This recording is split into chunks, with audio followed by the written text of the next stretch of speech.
The saying goes, a best friend is one soul abiding in two bodies. It's an unbreakable bond that stands the test of time. They really believed they were family. They were sisters, not biological sisters, but they referred to themselves as sisters and best friends. They spent a lot of time together, you know. All the things the teenage girls did, they did together, and they were inseparable. And when a woman finds love in a partner, it's an even deeper soul tie that knows no bounds. Nice looking guy, tall, brown skinned, muscular, very well dressed, smelled so good. I thought that he was a real respectful young man. He had a strong faith in God. Sometimes what appears to be true love is nothing but pure evil. He has started controlling and dominating her life. She had cuts along her face. The road rash on her was terrible. Her clothes were tattered and torn. But relentless devotion to a lover can sever the tight bonds of friendship. Women are put into positions to where they end up doing something that they don't necessarily want to do because of the actions of their partners. She just kept saying, they're going to kill me, they're going to kill me. October 17th, 2015, Dearborn, Michigan. Dearborn is approximately 26 square miles. It sits on the west side of Detroit. Detroit borders it on three sides of our city. It is a good mix of every different nationality background with a lot of culture in it. Just before midnight, a man driving along Interstate 94 spots a terrifying sight. A woman, obviously badly hurt, running across the highway and waving her arms for help. She was saying, hey, I'm been kidnapped. I need help immediately. They're going to come back and kill me. She just kept saying, they're going to kill me. They're going to kill me. The woman jumps into the man's car and begs for help. Thankfully, there's a gas station still open at the bottom of the off-ramp. Detroit police officers just happened to be at the gas station when this car pulled up, and the gentleman got out and said, I have this girl. She just jumped in my car. She said she was kidnapped. Police started looking at him, believing he might have been involved somehow, because her injuries were so extensive that they just couldn't believe this story that they were hearing. Officers turn to the injured woman and try to get more information about what's happened. The injured woman identified herself as 21-year-old LaToya Britton. LaToya was born in the Detroit area and was raised by her mother. As a teenager, she never had trouble making friends. I met LaToya in 8th grade, and since then, me and LaToya have been thick as thieves, best friends. LaToya and Patricia, they spent a lot of time together, you know, going to dinner, talking to boys, dressing alike, all the things the teenage girls did, they did together, and they were inseparable. LaToya came from a one-parent home. It was just her mother raising her. So she did happen to spend quite a bit of time at our home. We was, man, like sisters. She called my mama and daddy, mama and daddy. She was the first person I told I was pregnant. She was the only one I knew. He was like 15. With the baby's father out of the picture, Patricia leaned on LaToya for support. Most girls would say, you know what, we're not on the same level anymore. But she just maintained that friendship, that bond with Patricia. Patricia also relied on her close and loving family. We had a beautiful bungalow house, me and my mom, my dad. That was nice. I just went to school, took my baby to daycare, and I had support of my mom and dad. A lot of times when we think about young mothers who haven't finished high school, they feel like, oh, my life is over, I have to raise a child, there's nothing left for me. But Patricia wasn't that way. She still wanted to finish high school. I'm getting older. I didn't want to live with my parents anymore. I wanted to provide. I wanted to work. I decided I love to cook. By then, I was working at the hospital as a cook. Living on her own, Patricia still stayed tight with her folks, and together they found a new church. I was active in church, she was active in church, and we just was there, a permanent fixture. For Patricia, church soon became about more than just a rousing sermon. There was also a handsome man who caught her eye. Nice looking guy, tall, brown skinned, muscular, very well dressed, smelled so good. Patricia sees Terrell Smith in church and thought that she may have found a good one this time. He's into church and he's interacting with her young son. I thought that he was a real respectful young man. He had a strong faith in God. He was always there. Just a nice young man. While Patricia and LaToya were carving their own paths, they managed to stay in touch. For them to still be friends after all of that time says a lot about their relationship and the love they have for each other. But now, police want to know how LaToya wound up riddled with injuries in the back of a man's vehicle. That driver I had interviewed, he was immediately looked at as a suspect by Detroit Police Department until he was able to be cleared when LaToya confirmed his story. Officers aren't able to get much information from LaToya before she's rushed to the hospital, but they alert dispatch that she's on her way. I got a call in the middle of the night that a young lady had been kidnapped and that my team and I needed to respond and find out what happened to her. At the time, the information that I was provided is that a male and a female subject had kidnapped another female subject, had placed her in the trunk of the car, and were driving her eastbound on I-94 from the city of Dearborn into the city of Detroit. And at some point during this incident, the female that was in the trunk of the car popped the trunk using the emergency hatch and was able to jump out of the car onto I-94.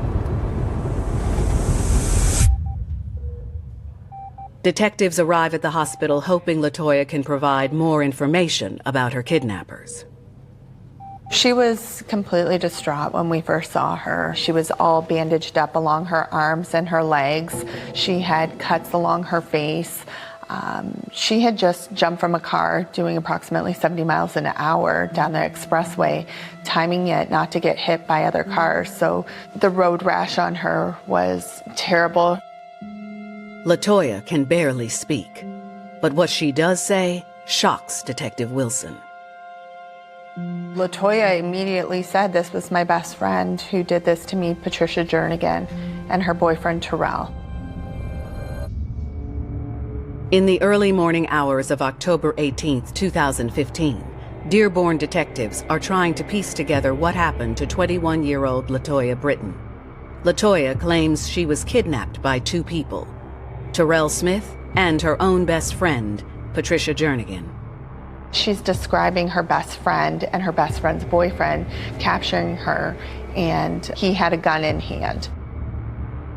The initial conversation with LaToya was very minimal. It was more about taking care of her injuries and working on the information that we had. She said that her cell phone was taken from her. So step one was locate the cell phone, locate Patricia, and locate Terrell.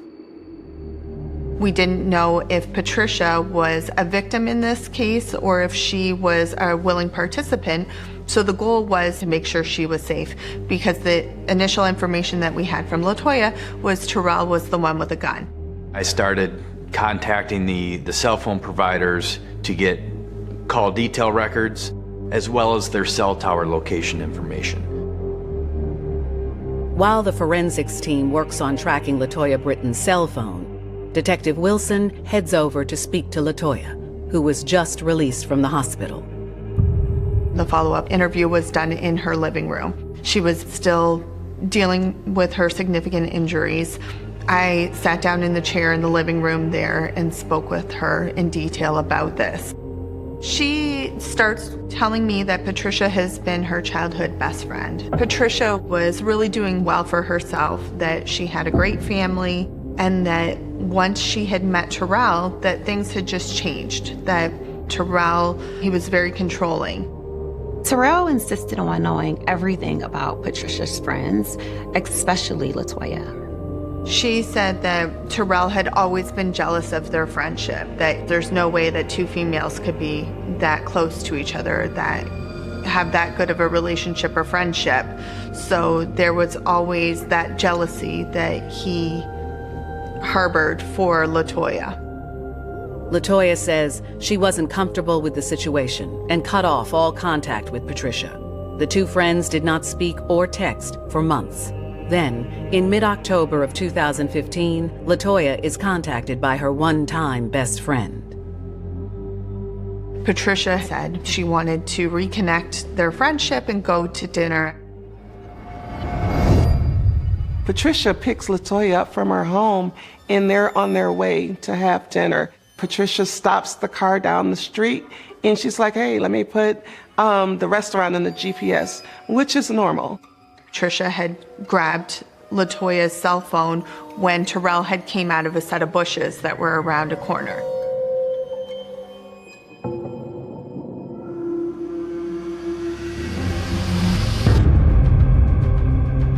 LaToya runs down the street. Terrell catches her and hits her in the head with the gun.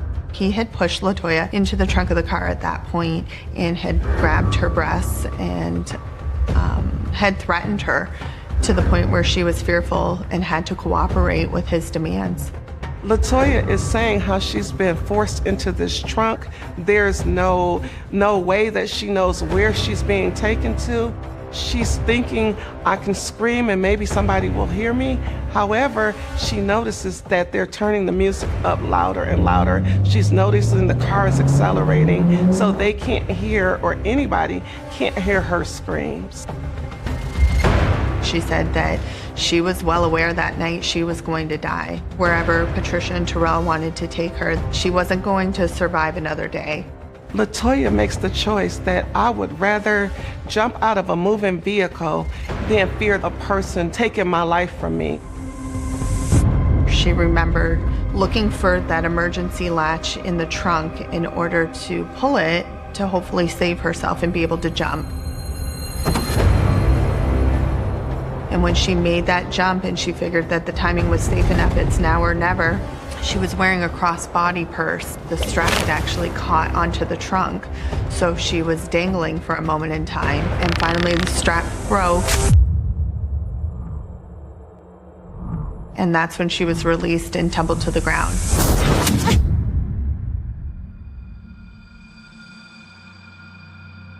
Hearing the details of LaToya's harrowing story raises the stakes for detectives. The first thing that we do is look at the criminal history.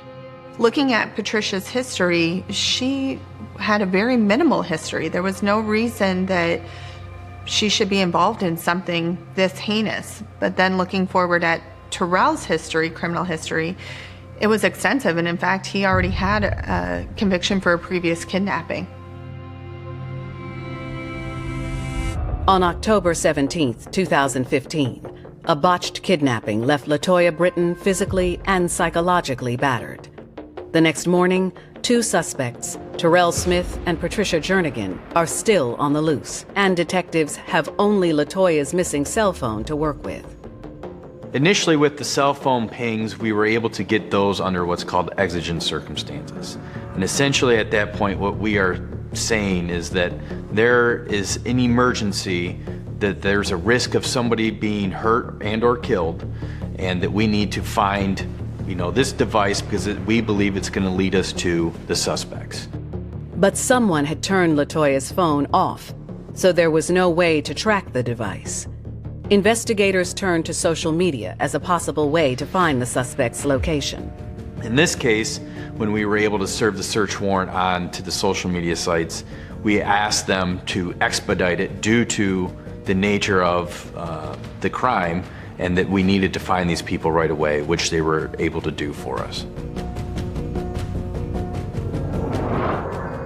In the early morning hours of October 19th, the local internet service provider contacts detectives with an IP address that is pinging from inside of a residence located on Detroit's east side.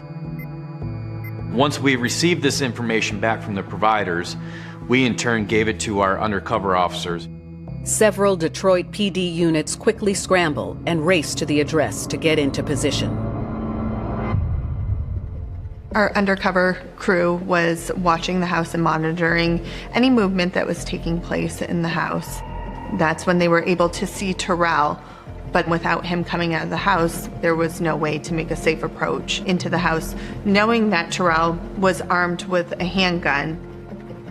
Just after 1 p.m., detectives observe Terrell drive away in a silver Neon, registered to Patricia Jernigan. At that point, our undercover team that was watching the house had begun to follow and tail him, calling out every move that he made, every turn. Most people, when they're being followed, are completely unaware, except for he kept looking over his shoulders. You could tell that he was paranoid. Terrell pulls into a business parking lot and parks near the building. The parking lot was an area that was ideal for pulling in the undercover cars to surround his car and pin him in. He was taken out of the car and immediately placed on the ground. There wasn't a weapon on him at that point. As Terrell is taken into custody, Patricia suddenly walks out into the parking lot. Terrell was there to pick her up from work. Then Patricia came out to see what was happening. Police came. I seemed like they came out of everywhere. And they screaming, yelling, "I'm under arrest." And that's when she was brought over to my car. I asked to have a conversation with her about why we were there and what was going on. And we sat down and had a basic girl conversation of what's going on and what information do you have for us. Yeah, she's like, "You're free to leave, you're not under arrest." It's the only thing I remember.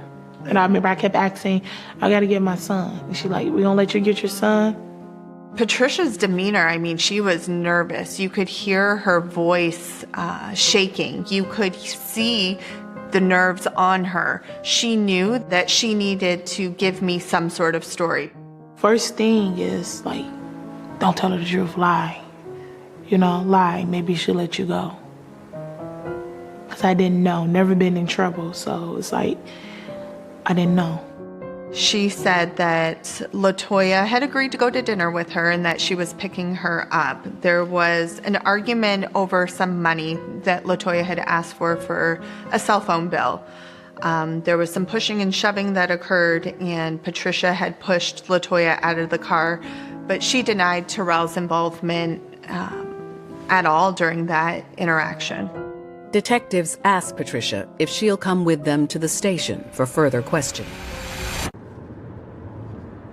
She was quiet the entire ride back to the police department that she agreed to go to. She just sat there quietly and she kept asking about her son. Her son was her biggest priority. She wanted to get home to her son.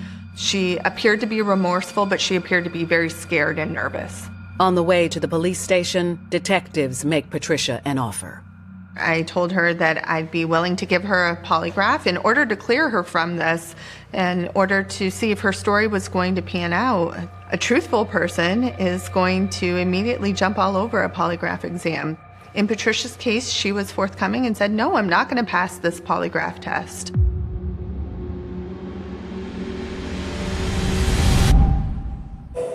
Two days after the kidnapping of LaToya Britton, suspects Terrell Smith and Patricia Jernigan are both in custody of the Dearborn police. But only Terrell has been placed under arrest. At that point, she hadn't done anything to place herself in a position where she would be under arrest, but she knew that we needed to talk further. So she agreed to come back to the Dearborn police station where we drove her. At the Dearborn headquarters, Detective Wilson sits down alone with Patricia.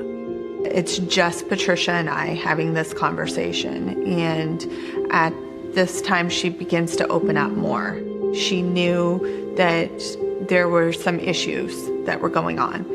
So she basically recounts the whole incident as LaToya tells me. Help! I remember that night. I never forget this night. I had to get drunk because because I was so out of it. I did not want to do it, but I was stuck between this rock and this hard place. I remember driving over there, and I remember texting her, like, I'm outside. She says that they were going to go to dinner, that Terrell had went to Dollar General to purchase a toy gun because the intention was to get that money that LaToya was borrowing back. She described that this was the plan, to kidnap her, that she was in on the gun being involved, that she had dropped Terrell off initially in those bushes in order for him to rob her, to point this toy gun in her face.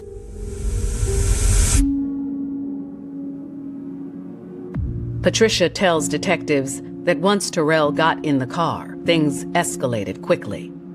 I remember her just screaming and crying like, Trish, for real, Trish, for real. And I'm trying to call it off like, Terrell, leave her alone, just stop. Terrell, leave it alone, like, just stop, leave her alone. But by then, it seemed like everything raveling so fast. And I just remember her screaming. And I'm like, Terrell, let her go, just let her go. Just please let her go. Patricia says it's then that Terrell forces LaToya into the trunk of the car and tells Patricia to keep driving. And I just look, I see in the rearview mirror the trunk come up. And I heard a boom, boom, boom. And we get off on that first exit, maybe the second. And I see her running. I'm like, Terrell, just let her go, let her go, let her go. He get back up on the exit, trying to get her. By then, she gone. It was very clear that Patricia was involved and not a victim at this point. As soon as she had said something that was self-incriminating, she was no longer free to leave. That's the only thing I do remember. You know, Patricia, you're under arrest. And I just remember, like, can I call Mama to get my son? She's like, yeah, I called. And I called her for phone. I'm like, well, I guess they went to my mom's house looking for me. She's like, sweetie, what's going on? Where's LaToya? It's police is here. Nah, my mom hysterical crying. So I said, Mom, I'm gonna let the detective tell you. And she told me, she said, your daughter is involved in a kidnapping. You know, it's serious charges. Patricia's got some serious things against her. At the conclusion of our interview, she was handcuffed, she was walked downstairs to our booking area, and she was placed in a holding cell until she was formally charged. On October 23, 2015, just 1 week after the kidnapping of LaToya Britton, Patricia Jernigan and Terrell Smith are arraigned together. In that courtroom when they were being arraigned, the realization had come that she wasn't going home to her son, that she was in too deep because of this man. We got arraigned, and I remember standing there next to him. They had us cuffed together. And I remember the judge like, Patricia, are you aware you standing next to a fourth-time habitual? When Patricia first met Terrell Smith, he seemed like the perfect man for her. I was in the middle of the church, and he came approaching me like, can I take him to the vending machine? I'm like, yeah. So I walked with him with Mari to the vending machine. Then he asked me, am I single? I'm like, yeah. He said, you know, you should call me. He said, but, stop like this. He said, but I just want to be honest with you. I'm just getting out of prison and I'm on tether. He's on GPS tether, which means he's being monitored and watched by his parole officer. She believed that if God can forgive people, who are we not to forgive? You know, but I had, you know, my doubts. You know, this is my daughter, my baby. He told me in the beginning that he got incarcerated for carjacking. Him and his girlfriend was into it. The car was in her name. He took the car, she reported it, but it was more to it. Patricia never pressed Terrell on what really landed him in prison. A lot of times, because you want something so bad, you tend to make excuses. So a lot of red flags are overlooked by the mentality of, I want what I want, so I will overlook that and then maybe I can fix it. Things seemed so right in the beginning. It seemed like, okay, Trish, this your person. And he was a gentleman, so respectable. Everything felt right. Handcuffed together and standing just inches from Terrell, Patricia learns for the first time why he had been in prison before they met. Carrying a concealed weapon, firearm felony, carjacking, and unlawful imprisonment. And I just remember crying, looked over at him, nothing. He didn't say nothing, no emotion. Initially, both Patricia and Terrell were charged with the same crimes because of their involvement together. They were charged with kidnapping, torture, criminal sexual conduct in the second degree, and armed robbery. At this point, I was telling her, sweetie, we just want you to do what is right. Cooperate. Tell the truth. But at this point, she still was not talking because Terrell was still in her head. And it took maybe a couple weeks of me going back and forth, getting in her ear, that she finally started breaking down and being honest of the extent of what had happened that night. Finally, Patricia requests to meet with Detective Wilson one more time. This is when she opened up more. She talked about the plan, that LaToya was going to be that conquest for Terrell, that she wanted to make her boyfriend happy. And she said the whole story about giving her money for the cell phone bill, that was all fabricated. That was just something to save herself during the initial interview with me. She talked about the abuse that she had endured through the years while dating Terrell. So she had seen his real gun before and was in fear of him. Her biggest fear was that if she didn't help him and participate and orchestrate this, that she would be killed alongside LaToya at the conclusion of this. Prosecutors approach Patricia about a possible reduced sentence if she agrees to testify against Terrell Smith. My lawyer said if I go to trial, I could get more time than him because he wasn't able to get to her if it wasn't for me. They said, you gotta testify, you gotta go to court, you gotta take the stand. I said, no, I can't do it. I can't do it. I was willing to take this 15. Patricia Jernigan is being held in Wayne County Jail awaiting trial for the attempted kidnapping of LaToya Britton. Prosecutors have offered a reduced sentence if Patricia agrees to testify against Terrell Smith. But so far, she's been too terrified to take the stand against her ex-boyfriend. I remember crying, talking to my mama, and I remember my mama saying, you know what, sweetie? If you're not trying to testify against him, don't worry about seeing your son. Me and your daddy would get custody of him. It's like, we done. And from that moment, that's when I got the courage to testify.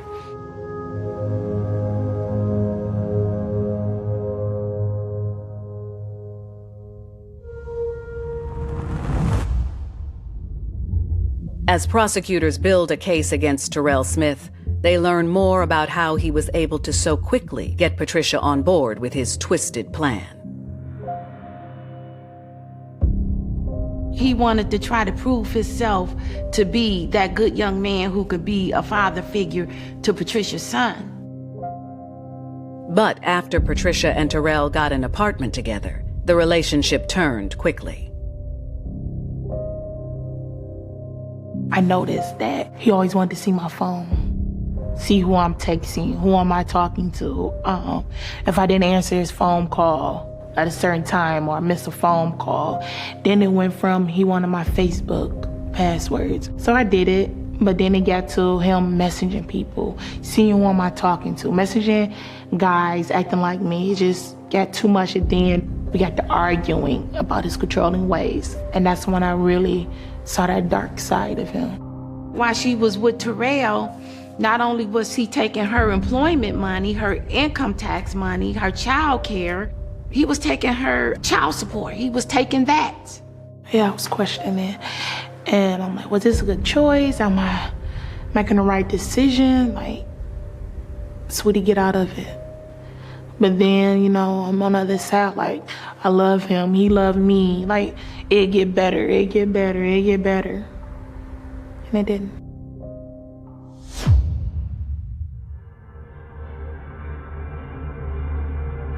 It started off as loving, Started loving, beautiful. Sex was normal. But as it progressed, it started being like it's forced. Terrell wanted to do threesomes.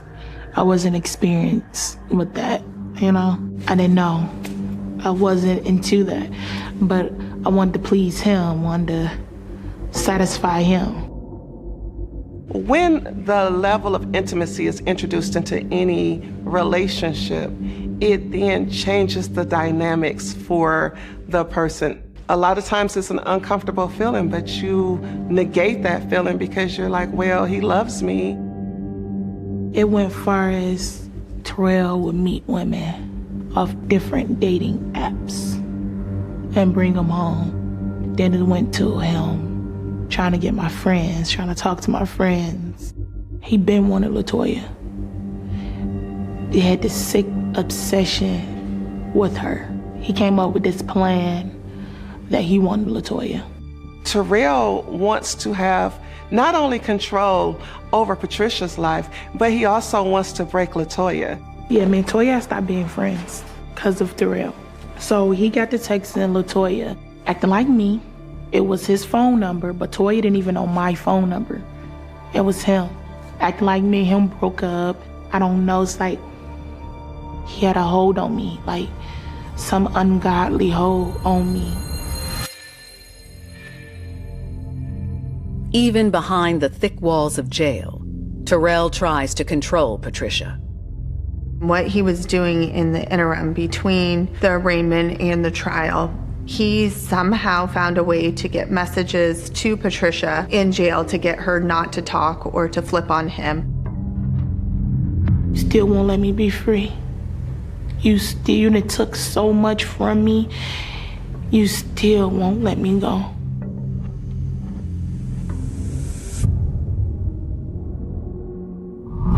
Terrell's trial finally begins on April 13th, 2016. On the morning Patricia was scheduled to testify, she didn't think she could pull it off. You get bonded over to Frank Murphy, the big court. I'm terrified, like, I'm scared. I just remember the bailiff, the officer opening the door. Are you ready? As I'm walking, I'm crying, and I stop. He said, you can do this. Because remember him telling me, you can do this. You're gonna be okay.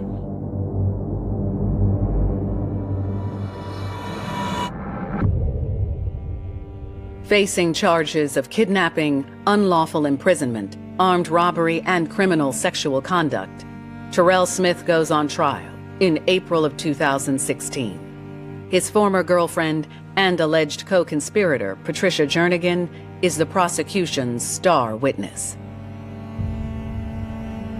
And they asked me this hard question was, what was he gonna do to her? And I told her, he was gonna rape her. He wanted me to watch. Toya, she screams, Trish. And that's when I just got to crying. The entire truth behind it was that the plan was to kidnap, rape, and then kill LaToya. LaToya didn't know about it. Normally, if I know about it, I would give the victim a heads up. I didn't know until Patricia was up on that stand talking about it. So when it came out, LaToya's reaction was so raw, which made it even more raw for Patricia. The jury ended up finding Terrell guilty on all counts. He was subsequently sentenced to 42 to 65 years at the Michigan Department of Corrections that he's serving out in northern Michigan at this time. In return for her testimony, Patricia is given a reduced sentence. And the sentencing, the judge told Patricia what the verdict was. It had been passed down. And, her time would be 5 to 15 years. And we looking at her with tears. At this point, I've never seen my husband cry. He's looking at her with tears. I'm looking at her with tears. We're constrained. There's nothing we can do to help her. I have this saying where I'm built to last. That's who I say I am. My first 2 years was hard. My first 2 years was hard. I lost my daddy. My daddy died. And the hardest thing is burying somebody in prison. That's the hardest thing ever. And I never got to apologize to my daddy. Like, I never got to deeply apologize to him. And I always had, like, this thing in my mind that, like, I put so much grief and burden on my daddy that helped kill him. Like, you think like that. With good behavior and credit for time served, Patricia is eligible for parole after 4.5 years in prison. I remember going to the parole agent, and I just remember, like, you want to get out of here? Just be honest. And he asked me, like, why are you here? And I told him. I said, I was so in love with this man. This man had such a hold on me that I didn't care about nothing or no one. I was willing to do any and everything for this man. And I remember his answer was like, that's it. He said, you got a question for me? I'm like, do I got my parole? He's like, yeah.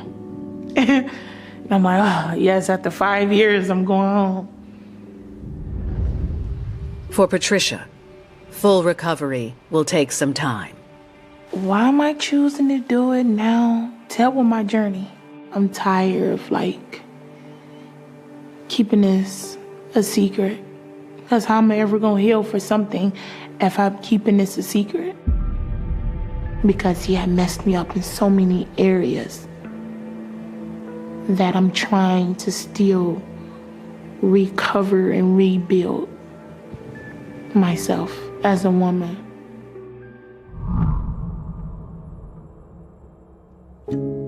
Unfortunately, we see a lot of these circumstances to where women are put into positions to where they end up doing something that they don't necessarily want to do because of the actions of their partners. She knew in her heart that it didn't feel right, but she couldn't reach out and she couldn't ask for that help.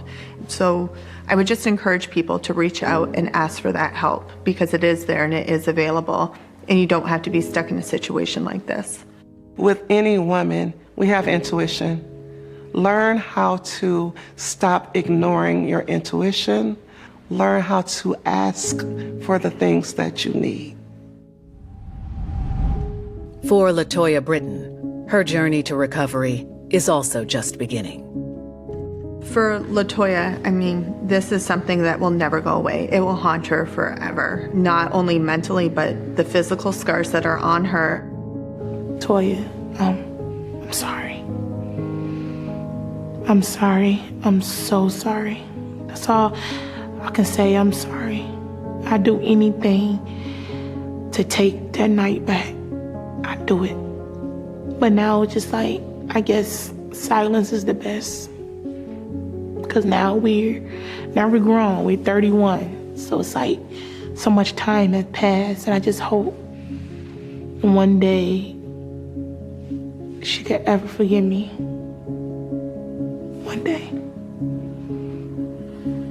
When someone is blinded by passion, it can be all-consuming, causing all rationale to go out the window. When that happens, we can sacrifice the friendships we cherish most and imperil their lives. And once those ties are shattered, they may never be repaired.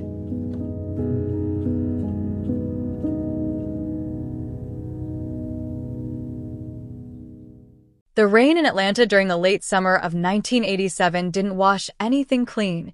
It only made the heat stickier, the shadows longer, and the secrets deeper. Midnight had long since bled into the early hours of an unseasonably muggy August Tuesday when the emergency dispatch line chimed at the Fulton County precinct. It was a single call, crisp and trembling, coming from a payphone situated just off Ponce-de-Leon Avenue. The voice on the other end didn't leave a name, didn't demand a ransom, and didn't wait for the dispatcher to ask for clarification. It simply offered 6 words before the line went dead. Check the cellar on Oakwood Street. When the first 2 patrol units rolled up to the designated address, the neighborhood of Oakwood Street was wrapped in a suffocating silence. It was a block defined by towering red brick homes built during the late Victorian era, many of them subdivided into cheap apartments or left to crumble quietly under thick veils of English ivy. Number 412 was one of the crumbling ones. The front porch sagged under the weight of rotting beams, and a solitary yellow porch light flickered with a rhythmic, dying buzz. Neighbors knew the house was supposed to be vacant. The elderly owner had passed away 18 months prior, leaving the property tied up in a probate dispute that had effectively frozen it in time. The officers unholstered their flashlights, their beams cutting through the heavy moisture hanging in the air. The front door was unlocked, resting open on its hinges by a fraction of an inch. Inside, the air smelled instantly of decay, stale wallpaper paste, and something metallic, an unmistakable stench that anyone in law enforcement learns to recognize instantly. They pushed forward into the living room, where sheeted furniture stood like pale ghosts in the dark. Dust lay thick on the hardwood floors, except for a single set of dragged tracks leading toward the back hallway, where a heavy wooden door stood half ajar, revealing a staircase descending into complete darkness. Every step down those wooden basement stairs creaked like a warning. The beam of the lead officer's light swept across concrete walls, rusted water heaters, and forgotten trunks. But at the far eastern corner of the basement, beneath a low-hanging joist, the light caught something out of place. A fresh mound of red Georgia clay had been shoveled over the original dirt floor. Resting atop that freshly churned dirt was a child's red plastic hairpin, reflecting the flashlight's glare like a drop of wet blood. Digging didn't take long. Less than 18 inches down, detectives uncovered a shallow, hastily improvised grave. The victim was young, a woman in her early 20s, wrapped in a blue industrial tarpaulin bound tightly with heavy nylon rope. The condition of the body indicated she had been dead for less than 48 hours. There was no identification, no purse, no shoes, and no wallet. The only physical markings were a silver chain around her neck bearing a broken crucifix pendant and a distinct, jagged surgical scar on her left wrist. By dawn, Oakwood Street was sealed off with miles of yellow crime scene tape. Media vans lined the curb, their high-wattage broadcasting lights clashing against the soft orange glow of the rising Atlanta sun. The local news broke the story within hours, blasting headlines across television screens. Mysterious body found in vacant Atlanta mansion. Police launch homicide probe. The neighborhood, usually sleepy and detached from the city's rising crime rates, was instantly plunged into paranoia. Who was the caller at the payphone? How did they know about the body? And most importantly, who was the woman buried under the floorboards of 412 Oakwood? The initial investigation moved with frantic momentum. Homicide detectives fanned out across the city, cross-referencing missing persons reports from across Georgia, Tennessee, and the Carolinas. Within 48 hours, they had a name: Elena Vance, a 22-year-old nursing student who had vanished 3 days earlier after leaving her late-night shift at Grady Memorial Hospital. Elena was described by friends as quiet, meticulous, and deeply dedicated to her studies. She had no known enemies, no history of substance abuse, and no tumultuous personal relationships. Her car, a beat-up blue Ford Pinto, was found parked 4 miles away from Oakwood Street, sitting in the long-term parking lot of an interstate bus terminal, unlocked, with her purse and keys resting undisturbed on the passenger seat. The scene at the bus terminal was an obvious staging attempt. The killer wanted police to believe Elena had fled the city voluntarily, a misdirection that fell apart the moment her body was exhumed from the basement. But the puzzle only grew more confusing when forensic pathologists completed the autopsy. Elena hadn't been shot, stabbed, or strangled in the traditional sense. The cause of death was asphyxiation, but toxicology reports revealed something far more chilling: high concentrations of a specialized veterinary sedative, a compound not available to the general public and tightly regulated even within medical circles. Detectives shifted their focus immediately toward local clinics, veterinary hospitals, and supply warehouses. They questioned dozens of medical personnel, audited supply logs, and interrogated Elena's co-workers at Grady Memorial. Hundreds of hours of interviews yielded nothing. Every lead dead-ended in a labyrinth of incomplete paperwork and vague assertions. The payphone call from Ponce de Leon Avenue was traced, but in 1987, without closed-circuit television cameras covering every street corner, the identity of the anonymous caller remained a complete ghost. No fingerprints were retrieved from the coin slot. No witnesses had seen anyone standing at the booth. Weeks stretched into months, and the initial wave of media panic began to cool. The headlines moved from the front page to the inner sections of the Atlanta Journal-Constitution, shrinking in size with every passing week. Police swept through every known associate of Elena Vance, including an ex-boyfriend who provided a bulletproof alibi backed by 3 independent witnesses, and a strange neighbor who had been seen hanging around her apartment building, but whose physical evidence failed to match anything recovered from the tarpaulin or the rope. By late 1988, the case had turned ice cold. The thick yellow case file was closed, labeled with a red stamp, and transferred from the active homicide desk down to the basement archives of the precinct, ironically placed in a cold, dim room not unlike the cellar where Elena's body had been discovered. Year after year, new homicides took priority. New violence swept through the city, and the file on Oakwood Street gathered dust, becoming just another tragic ghost story whispered among veteran detectives during late-night shift changes. For 2 decades, the murder of Elena Vance was viewed as an unsolvable crime, a masterclass in cold-blooded calculation where the perpetrator had vanished without leaving a single trace of usable physical evidence.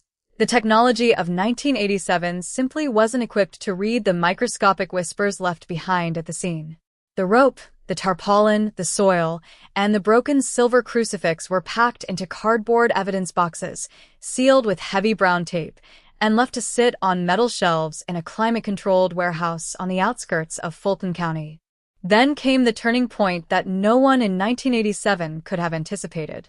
Decades later, the field of forensic science underwent a seismic revolution.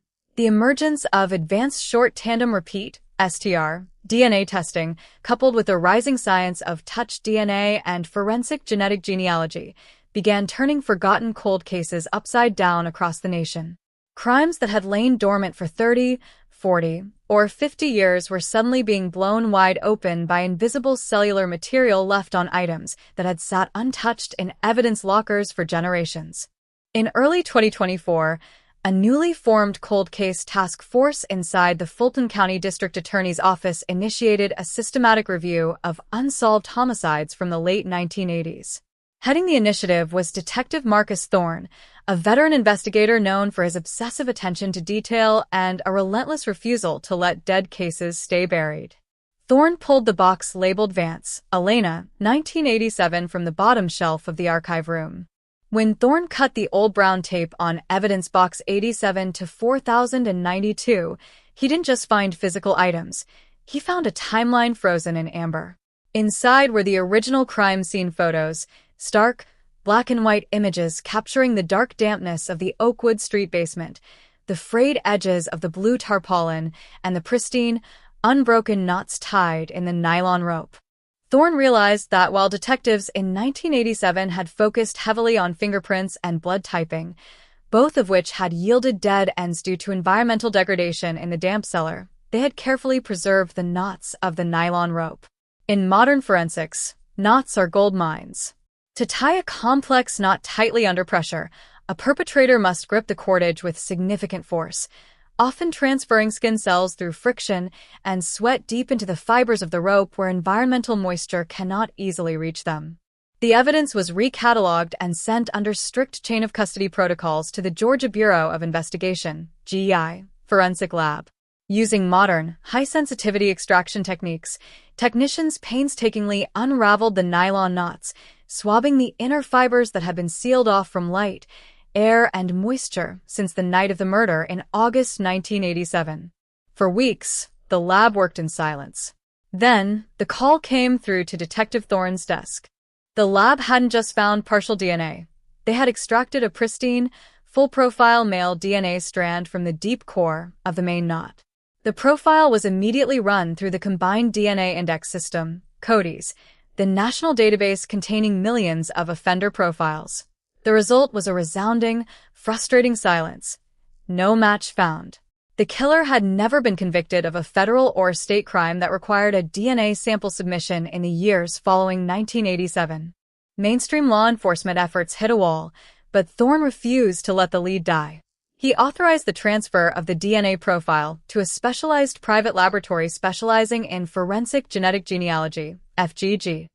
Genetic genealogists took the raw DNA data and uploaded it to public consumer databases like GeneMatch and Family Tree DNA, building vast, intricate family trees backwards through time, searching for shared segments of DNA among distant cousins, great-aunts, and second uncles. The genealogical web was vast, stretching across 3 generations and spanning multiple states from South Carolina to Ohio.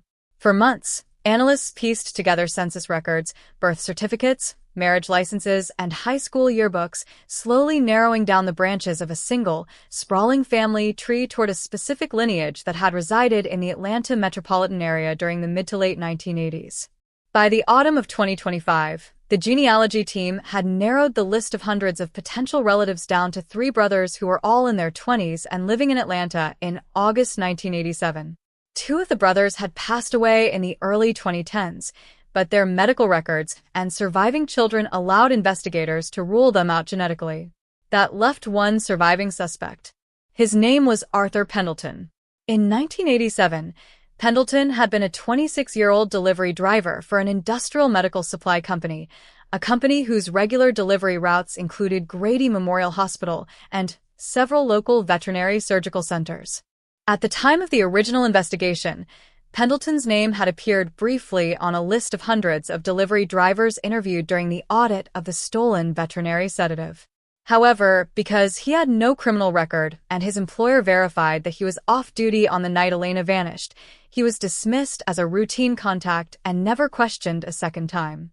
In late 2025, Arthur Pendleton was 64 years old, living a quiet, unremarkable life in a suburban subdivision in Alpharetta, Georgia.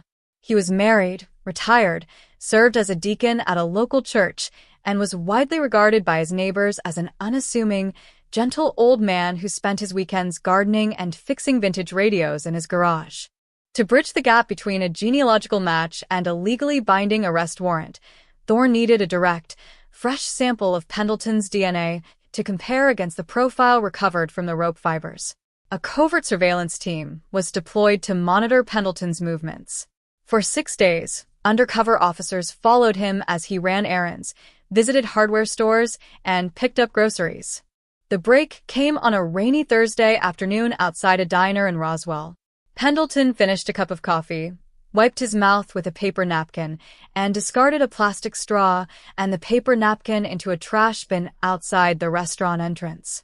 Within seconds of Pendleton driving away, an undercover detective retrieved the discarded items, sealed them in biohazard bags, and rushed them to the GBI laboratory. 48 hours later, the lab results were finalized. The probability that the DNA found on the rope tied around Elena Vance in 1987 belonged to anyone other than Arthur Pendleton was calculated at 1 in 10 billion. The trap was ready to spring. The morning of November 14, 2025, began in Alpharetta with a bitter, bone-chilling fog that rolled over the manicured lawns and double-car garages of the Oak Ridge Estates subdivision. It was the kind of suburban neighborhood where nothing ever happened, where neighbors waved across driveway pavement, and where streetlights flickered on at precisely 5:30 every evening. But as the clock struck 6 o'clock, the serenity of the cul-de-sac was shattered by the muffled roar of 4 black, unmarked SUVs navigating the mist without headlights.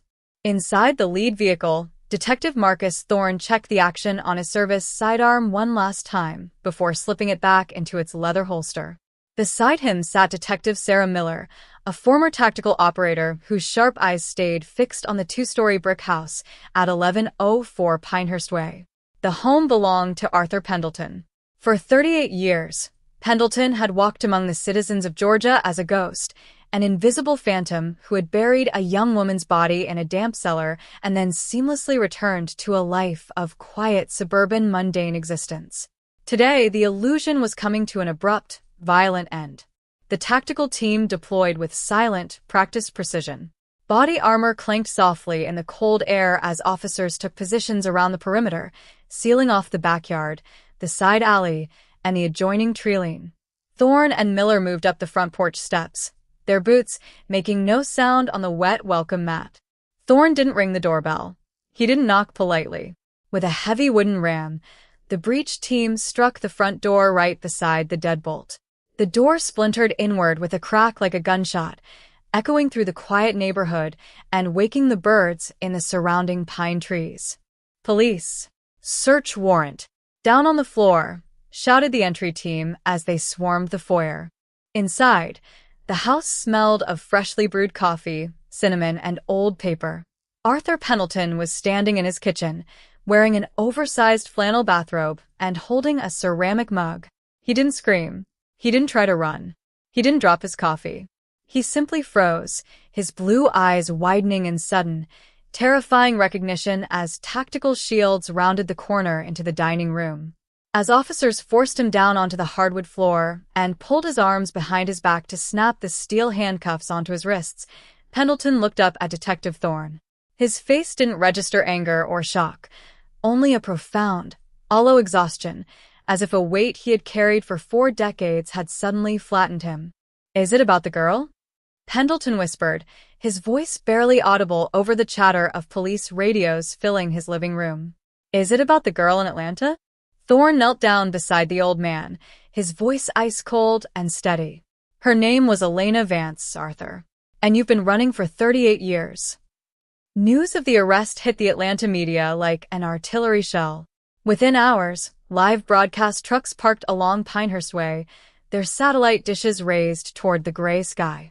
Suburban mothers stopped on their morning jogs, staring in disbelief at the police tape surrounding the home of a man who had served on the neighborhood HOA board, fixed their children's bicycles, and organized the annual summer block party.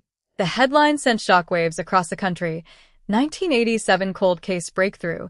Suburban Atlanta deacon arrested for brutal cold case murder. At the precinct, Pendleton was ushered through the rear entrance, away from the flashing cameras and shouting reporters jostling against the barricades. He was brought to Interrogation Room B, a windowless space with concrete walls, a scuffed wooden table, and a two-way mirror reflecting the stark fluorescent lights overhead. Thorne sat across from him, laying out a thick manila folder labeled Vance, Elena, 1987.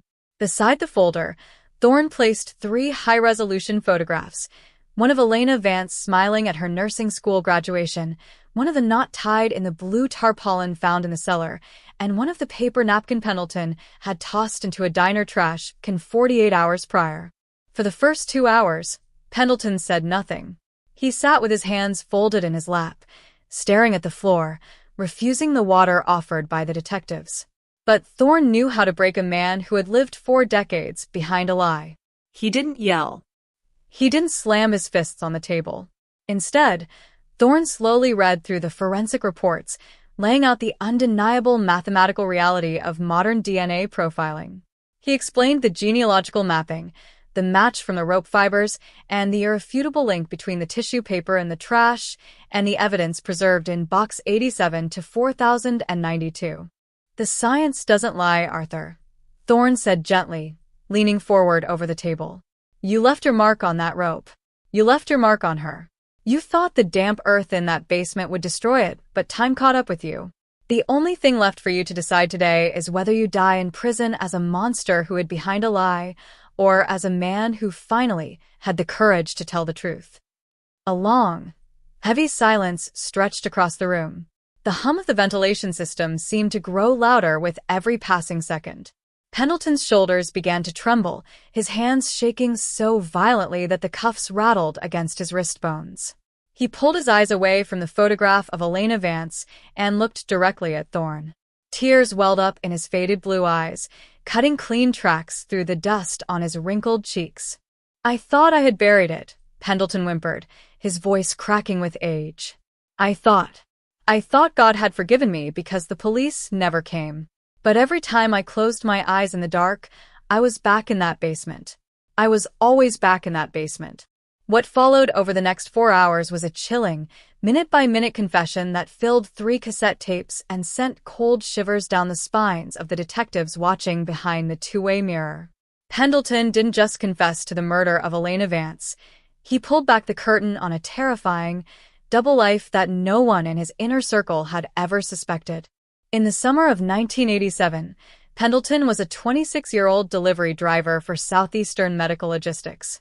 He was quiet, socially awkward, and harboring an intense, unspoken obsession with Elena Vance, whom he had seen routinely during his scheduled medical supply deliveries to the emergency ward at Grady Memorial Hospital. He learned her shift schedules, noted the times she took her break, and began following her discreetly after work in his private vehicle, a beige station wagon that never drew suspicion. On the night of August 11, 1987, Pendleton executed a calculated, predatory plan. Knowing Elena finished her nursing shift at midnight, he intercepted her in the parking lot, using his delivery credentials and a fabricated story about an urgent medical package meant for her supervisor to lure her near his vehicle. When she realized something was wrong, Pendleton ambushed her, using a rag soaked in a stolen liquid veterinary sedative, a potent chemical compound he had quietly diverted from a logistics shipment 3 weeks earlier. Elena was rendered unconscious within seconds. Pendleton loaded her into the back of his vehicle, driving her through the dark streets of Atlanta toward the abandoned Victorian property on Oakwood Street, a house he knew was completely vacant because his logistics company had previously managed medical equipment clearance for the deceased former owner. In the subterranean darkness of the Oakwood Street basement, the nightmare deepened. When Elena began to regain consciousness, Pendleton panicked. Fearing that she would recognize his face from her daily hospital shifts and report him to the police, he made the cold, brutal decision to eliminate her. He bound her tightly with industrial blue tarpaulins and heavy nylon cord he had taken from his delivery van, securing the knots with methodical, tight double hitches. To ensure she wouldn't survive, he administered a lethal overdose of the veterinary compound directly into her system. When she ceased moving, Pendleton retrieved a flathead shovel from his trunk and dug a crude, shallow grave into the damp Georgia clay in the dark corner of the cellar. He covered her body, threw her personal belongings into a nearby trash incinerator miles away, and abandoned her vehicle at the interstate bus terminal to frame the narrative of a runaway young woman fleeing the city. "Why call the police from the payphone on Ponce de Leon?" Detective Miller asked, leaning into the light. "If you wanted to get away with it, why make that phone call?" Pendleton leaned back in his chair, his gaze floating toward the ceiling as if watching a film projected in his mind. "Guilt," he murmured. "It hit me 2 days later like a physical blow. I couldn't sleep. I couldn't eat. I was terrified her family would never find her body, that she would just rot down there in the dark forever. I went to that payphone at 2 a.m, held my breath, and dropped the tip. I thought if they found her, maybe her mother could at least bury her properly. But then I saw the police vans on the news. I saw the yellow tape. I panicked, packed my bags, got a new job 3 months later, and moved across town. And then, nobody ever came to my door." The confession was meticulous, accurate, and contained details about the crime scene that had never been released to the public or the media, including the exact layout of the basement, the specific brand of veterinary sedative used, and the placement of the child's hairpin resting on the clay, which turned out to be an item Elena had carried in her pocket as a lucky charm given to her by her younger sister. By midnight, the interrogation was complete. Pendleton signed a 50-page formal confession, waiving his right to trial appeals in exchange for the prosecution removing the death penalty from the table, guaranteeing he would spend the remainder of his life behind bars without the possibility of parole. The news of the confession swept through the city of Atlanta like a wildfire. Front-page headlines were printed across the nation. 38-year-old Atlanta cold case closed. Killer confesses to 1987 murder of nursing student. For the local community, the news brought a complex mix of absolute relief and profound horror. The mysterious shadow that had hung over Oakwood Street for nearly 4 decades was finally dispelled, but the realization that a cold-blooded murderer had lived peacefully among them as a trusted neighbor, church deacon, and friend was a bitter pill to swallow. For the family of Elena Vance, the news came as an emotional earthquake. Elena's mother had passed away in 2012, dying without ever knowing who had stolen her daughter's life. But her younger sister, Clara Vance, now a 52-year-old high school teacher living in Savannah, received the late-night telephone call from Detective Thorne with tears streaming down her face. For 38 years, we thought she had been forgotten, Clara told reporters during an emotional press conference outside the Fulton County Courthouse the following morning. Every year on August 11th, we lit a candle for Elena. We wondered if the man who took her was dead, or if he was walking past us on the street. Today, we finally have our answer. Science, persistence, and the stubborn dedication of investigators who refused to let my sister be just a forgotten file in a basement brought us justice. The legal proceedings moved with swift, uncompromising severity. 2 months later, in January 2026, Arthur Pendleton was brought into a packed Fulton County courtroom in an orange jumpsuit, shackled at the wrists and ankles. Friends, family members, former co-workers of Elena Vance, and curious citizens filled every bench in the gallery. The air was thick with tension as Superior Court Judge Evelyn Mercer took the bench. Pendleton stood before the court, his head bowed, refusing to make eye contact with Clara Vance, who sat in the front row holding a framed photograph of her sister. When asked by the judge if he had anything to say before sentencing was passed, Pendleton shook his head slowly, his voice barely audible. "No, Your Honor. There are no words that can undo what I did. I accept my punishment." Judge Mercer didn't hold back her indignation. "Arthur Pendleton, you spent 38 years enjoying the simple pleasures of life, birthdays, holidays, sunshine, and freedom. Privileges you violently ripped away from Elena Vance when she had her whole life ahead of her. You hid behind the mask of an innocent, respectable citizen, leaving a family to mourn in perpetual darkness. The law may spare your physical life today, but it will ensure that you spend every remaining breath you have confined within 4 concrete walls, stripped of the freedom you stole from another." With a strike of her wooden gavel, Judge Mercer rendered the final judgment: life imprisonment without the possibility of parole, to be served at the maximum security Georgia State Prison in Reedsville. As bailiffs led the frail, 64-year-old man out through the side door of the courtroom, a heavy silence fell over the room, a silence that felt fundamentally different from the heavy, terrifying silence that had hung over the Oakwood Street basement for nearly 40 years. It was the quiet closure of a chapter finally written to its end. Outside the courthouse, Detective Marcus Thorne stood on the stone steps, looking out over the Atlanta skyline as the afternoon sun broke through the winter clouds. In his hands, he held the original cardboard evidence box, Box 87 to 4092, now officially stamped with a large, black seal that read, "Case closed." The murder of Elena Vance was no longer an unsolved enigma. It was no longer a ghost story whispered in precinct hallways or a mysterious headline archived in old newspaper clippings. The long-buried evidence, a single strand of microscopic code locked deep within the fibers of an old nylon rope, had survived rain, decay, and the passage of nearly 4 decades to deliver a final, unyielding truth. The lesson of Oakwood Street was clear: time may pass, memories may fade, and evidence may sit buried in darkness under layers of Georgia clay or inside dusty archive boxes, but justice is patient.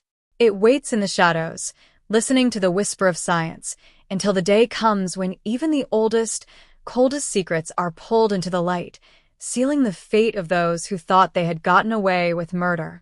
The steel door of cell block C at the Georgia State Prison swung shut with a heavy, reverberating metallic clang that echoed through the damp concrete corridors like thunder. For Arthur Pendleton, now inmate number 000094821, that final sound was the absolute end of the world he had spent 38 years carefully constructing. The suburban home on Pinehurst Way, the weekend backyard barbecues, the quiet mornings in his garden, and the pristine reputation as a devoted church deacon were instantly reduced to ashes. The reality of his new existence was 6 by 8 feet of cold, painted cinderblock, a stainless steel toilet, a narrow bunk with a paper-thin mattress, and the unyielding glare of a fluorescent strip light that never truly turned off. In the immediate aftermath of Pendleton's conviction and sentencing, the story of the Oakwood Street murder did not quietly fade from public consciousness. Instead, it sent massive shockwaves through the law enforcement community and the legal system across the entire United States. The swift, unequivocal resolution of a 38-year-old cold case through cutting-edge forensic genetic genealogy became a historic precedent. Law enforcement agencies from coast to coast realized that the passage of time was no longer a shield for perpetrators who believed they had successfully covered their tracks. At the Fulton County Police Department, the atmosphere in the homicide division had shifted dramatically. Detective Marcus Thorne sat at his desk late into the evening, surrounded by stacks of newly pulled cold case folders. On the corner of his desk rested the empty cardboard evidence container from the Elena Vance case, Box 87 to 4092, now permanently stamped with bold red ink, resolved/conviction secured.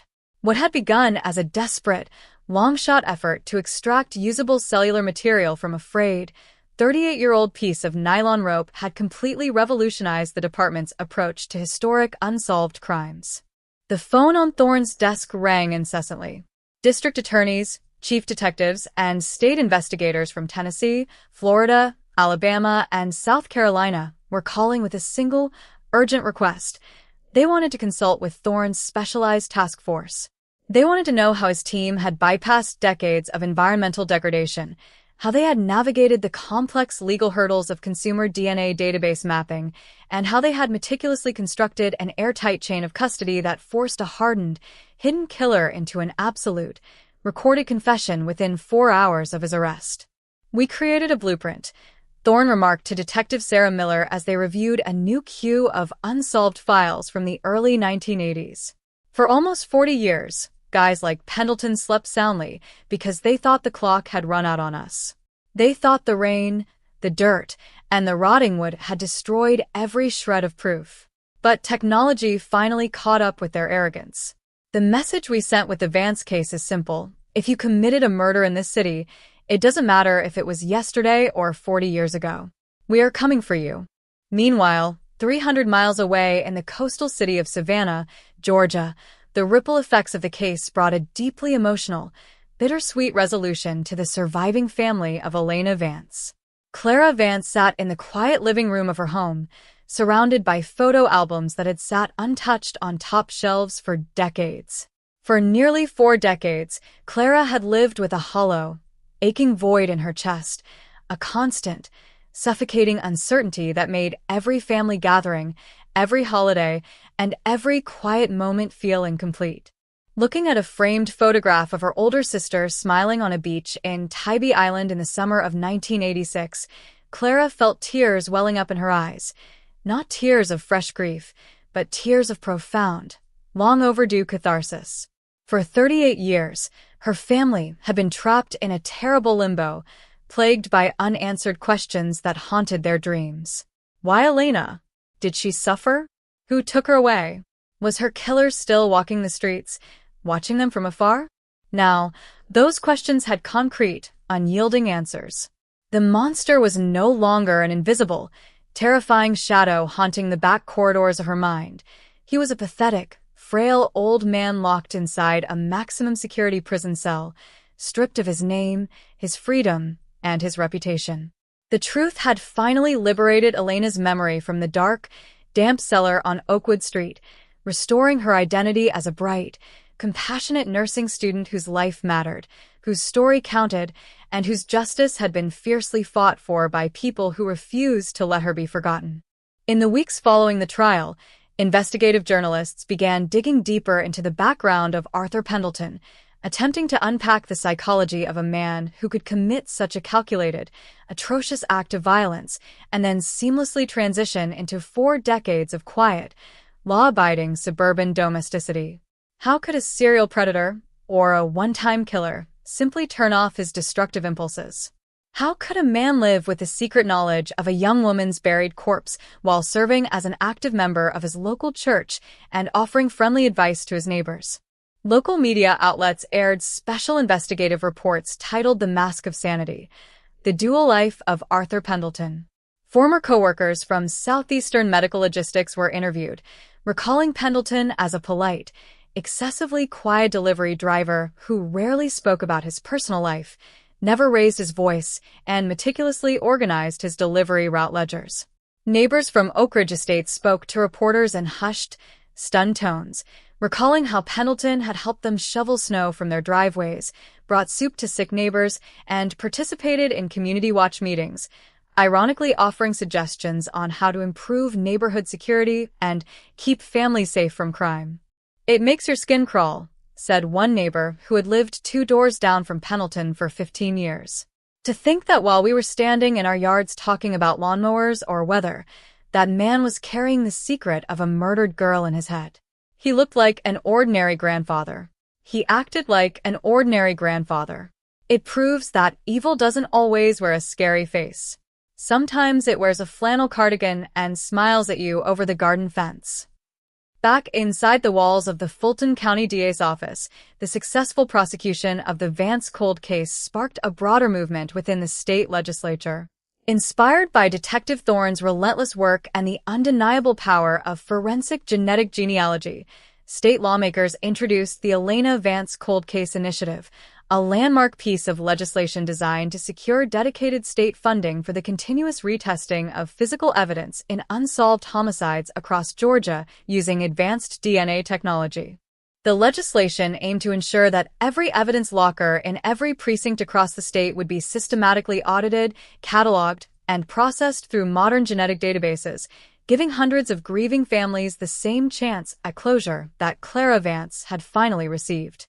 On the afternoon the bill officially passed into law, Detective Thorne was invited to the state capitol in downtown Atlanta to attend the ceremonial signing. Standing alongside Clara Vance and the Georgia governor, Thorne looked out at the assembled press corps, holding the small silver crucifix pendant that had been recovered from Elena's body in the Oakwood Street basement in 1987. The chain was broken, but the metal still shone brightly under the auditorium lights, a physical emblem of resilience that had survived 4 decades of dark, damp obscurity to stand as a symbol of ultimate triumph over evil. "This law is Elena's legacy," Clara Vance stated into the bank of microphones, her voice strong and unwavering. "My sister's life was cut short in a dark basement by a coward who thought he could hide behind the passage of time. But her spirit never died. Today, her name becomes a beacon of hope for every mother, every father, every brother, and every sister who is still sitting in the dark, waiting for a phone call, waiting for justice. To those families, I say, do not give up. The truth is coming." As the winter sun began to set over the city of Atlanta, casting long, golden shadows across the concrete steps of the courthouse, Detective Thorne walked back toward the precinct building on Ponce de Leon Avenue. He passed the corner where the old payphone booth had once stood in 1987, the spot where a young, panicked Arthur Pendleton had placed a trembling midnight phone call to emergency dispatch after burying his victim under the Georgia clay. The payphone was long gone, replaced by modern streetlights, glass storefronts, and busy urban traffic, but the ghost of that August night seemed to hover in the cool winter air. Thorne paused for a moment on the sidewalk, looking down at the pavement, reflecting on the long, winding road that had brought an unsolved tragedy from the cold archives of the past into the bright, unyielding light of justice. The case of Elena Vance was officially closed, but its impact would resonate through the hallways of justice for generations to come. It was a definitive testament to the power of modern science, the tenacity of dedicated investigators, and the unshakable truth that no matter how deep a secret is buried, no matter how many years pass, and no matter how quiet the killer remains, the truth will always find a way to drag the dark into the light. In the high-security wing of Georgia State Prison, the lights dimmed for the evening bed check. Inside cell 114, Arthur Pendleton lay awake on his iron cot, staring up at the bare concrete ceiling. The noise of the prison, the clanging bars, The shouting inmates, the echoing footsteps of the guards, gradually faded into the background, replaced by the relentless, quiet beating of his own heart. He closed his eyes, but there was no escape, no comfort, and no peace. The mask of the respectable citizen had been stripped away forever. All that remained was the dark, damp cellar on Oakwood Street, the memory of a young nurse's broken crucifix, and the terrifying knowledge that he would spend the rest of his natural life trapped inside the consequences of his own horrific sin. The long-buried evidence had spoken. The killer's fate was sealed. Justice had finally prevailed. The harsh glare of the fluorescent lights inside the GBI Forensic Archival Laboratory illuminated an ocean of steel shelving units stretching into the shadowed depths of the facility's climate-controlled basement. Thousands of cardboard containers, each marked with yellow biohazard tape and black permanent marker, stood lined up like silent headstones. These were the unsolved records of George's past, cases where the leads had run dry, the witnesses had vanished or died, and the blood, hair, and clothing left behind had spent decades waiting for technology to catch up with human malice. Following the landmark conviction of Arthur Pendleton, the momentum generated by the Elena Vance cold case initiative transformed Detective Marcus Thorne's unit into a regional nerve center. The Fulton County Task Force was no longer merely re-examining localized dossiers. They had created a systematic blueprint for unlocking long-buried secrets across the state. But as the ink dried on the new state legislation, a fresh and terrifying reality began to emerge from the darkness of the state's forensic vault. While analyzing the logistical records seized from Arthur Pendleton's Alpharetta residence, specifically a collection of hand-drawn maps, forgotten work logs, and personal pocket calendars dating from 1982 to 1989, Detective Sarah Miller stumbled upon a series of cryptic, highly detailed entries that made her blood run cold. In the margins of Pendleton's 1984 logistics calendar, written in faded blue ballpoint pen, were precise geographic coordinates, military-style grid references, and singular, isolated letters paired with dates: ML, April 12, 84, CR, September 28, 85, and KT, November 3, 86. Miller called Thorne over to her desk in the quiet, dim glow of the precinct's late-night shift. "Marcus," she whispered, her voice tight with tension as she pointed at the frayed leather-bound planner resting under a desk lamp. "We thought Elena Vance was an isolated crime of opportunity born from a sick obsession. Look at these entries. The delivery routes. The dates. The initials." Thorne leaned over the desk, magnifying glass in hand, scanning the faded ink. His breath hitched in his throat. The dates didn't just align with Pendleton's employment at Southeastern Medical Logistics. They directly corresponded to 3 separate, high-profile cold case missing persons reports filed across northern Georgia during the mid-1980s, cases that had baffled regional authorities for over 40 years and had long been presumed dead ends. The narrative surrounding Arthur Pendleton was shifting rapidly, turning from the story of a single, desperate murder into the nightmare scenario every law enforcement officer dreads: the unmasking of a calculated, methodical, and undetected serial predator who had used his mundane job as a medical delivery driver to stalk, abduct, and conceal his victims across the rural stretches of the state. The first entry, ML, April 12, 84, linked directly to the disappearance of Margaret Lawson, a 19-year-old receptionist at a dental clinic in Marietta who had vanished without a trace after leaving her office on a rainy Thursday afternoon. Her car had been found abandoned near an interstate off-ramp, empty and wiped clean of fingerprints. The second entry, CR, September 28, 85, pointed to Clara Reynolds, a 21-year-old lab technician from Athens whose mysterious disappearance had sparked massive searches through the surrounding national forests, yielding 0 physical evidence, 0 leads, and 40 years of agony for her surviving parents. The third entry, KT, November 3, 86, matched the file of Catherine Tate, a 23-year-old home health nurse whose vanishing from a rural highway near Macon had led to endless rumors, dead-end interrogations, and eventual silence. "He didn't stop with Elena," Thorne muttered, staring at the planner as the realization settled like a physical weight in the room. Elena wasn't his first victim. She was just the one he panicked over because he left her body inside the city limits in a house tied to his delivery network. The task force immediately mobilized in total secrecy. To avoid triggering a media circus that could compromise the fragile, emerging investigation, Thorne and Miller arranged an unannounced, off-the-record visit to the maximum security facility in Reedsville. 2 days later, inside a heavily guarded, windowless interrogation room deep within the interior of Georgia State Prison, Arthur Pendleton was brought out in heavy chains. The orange jumpsuit hung loosely off his frail frame. The 2 months he had spent behind bars had aged him drastically. His cheeks were sunken, his gait was hesitant, and his eyes lacked the calm, unassuming demeanor he had maintained during his decades in suburban Alpharetta. Thorne didn't waste time with pleasantries. He slid 3 color photographs across the metal table. Old driver's license photos of Margaret Lawson, Clara Reynolds, and Catherine Tate, alongside high-resolution copies of the entries from his 1980s pocket planners.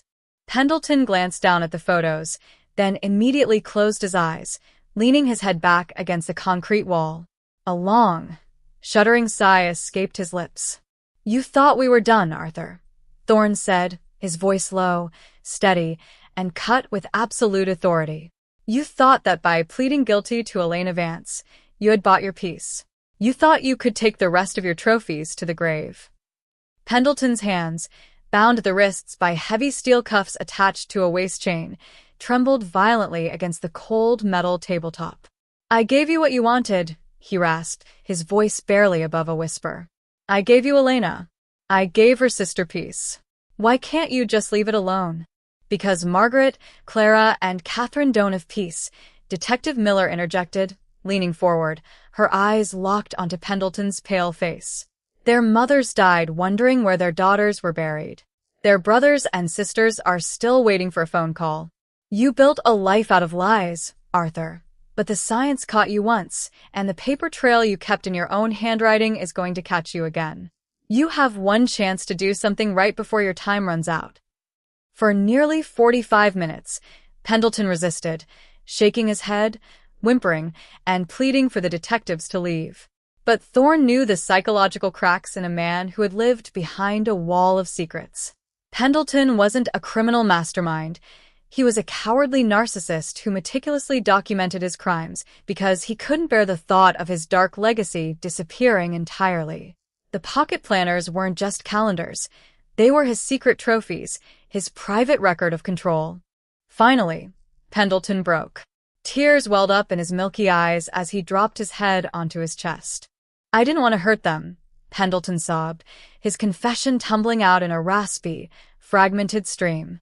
"It was like an infection in my head. I'd drive those long delivery routes at night. Empty roads, dark highways. I'd see them working late, walking to their cars, vulnerable. And the darkness would take over. After it happened, I couldn't keep them near the city. The cellar on Oakwood was a mistake, a panic. The others, I took them out where nobody looks, where the woods are thick." Over the course of a harrowing 6-hour session, Pendleton provided detailed descriptions of rural properties, old logging roads, and abandoned gravel quarries across 3 North Georgia counties where he had buried his victims between 1984 and 1986. Equipped with Pendleton's handwritten coordinates, historic land survey records from the 1980s, and state-of-the-art ground-penetrating radar, GPR, units, Thorne led a joint task force consisting of GBI forensic anthropologists, cadaver dog units, and state troopers into the dense, pine-choked wilderness outside of Lumpkin County. The search operations were grueling and intense. For days, the teams battled cold winter rains, thick underbrush, and decades of soil erosion. The landscape had changed drastically over 40 years. Old dirt roads had been swallowed by forestry growth, timber companies had cleared sections of land, and property lines had shifted.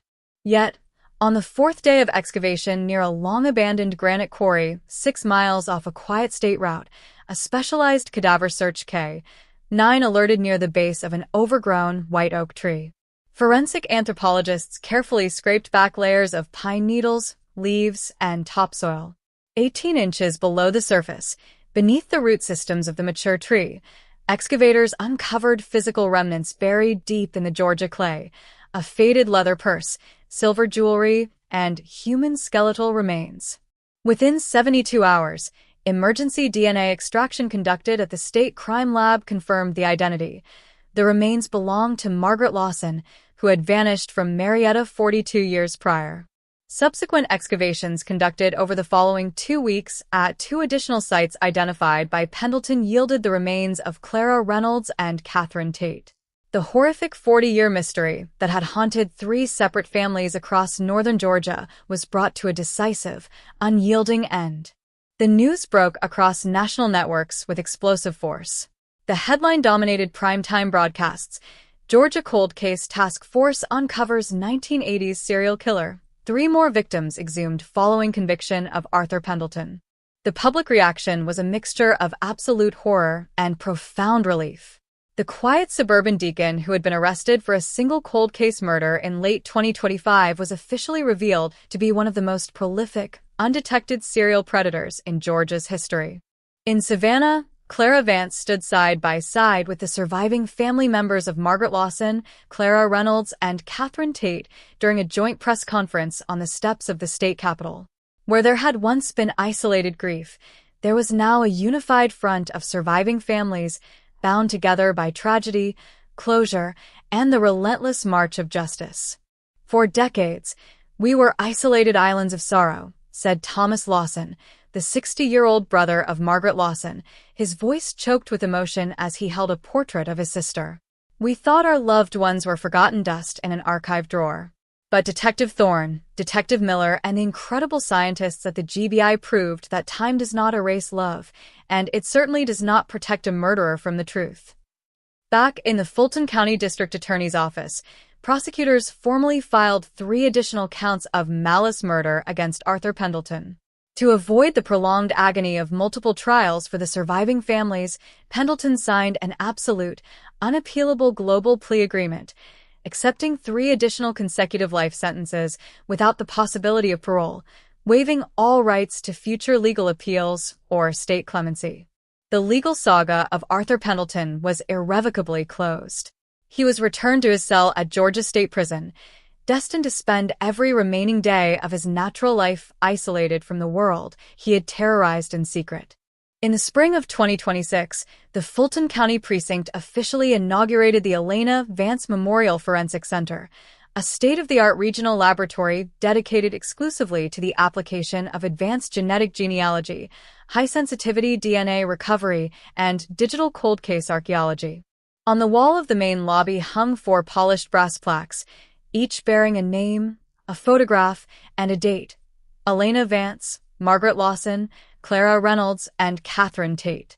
Beneath their names, engraved deep into the metal, were the words, "Never forgotten, never buried."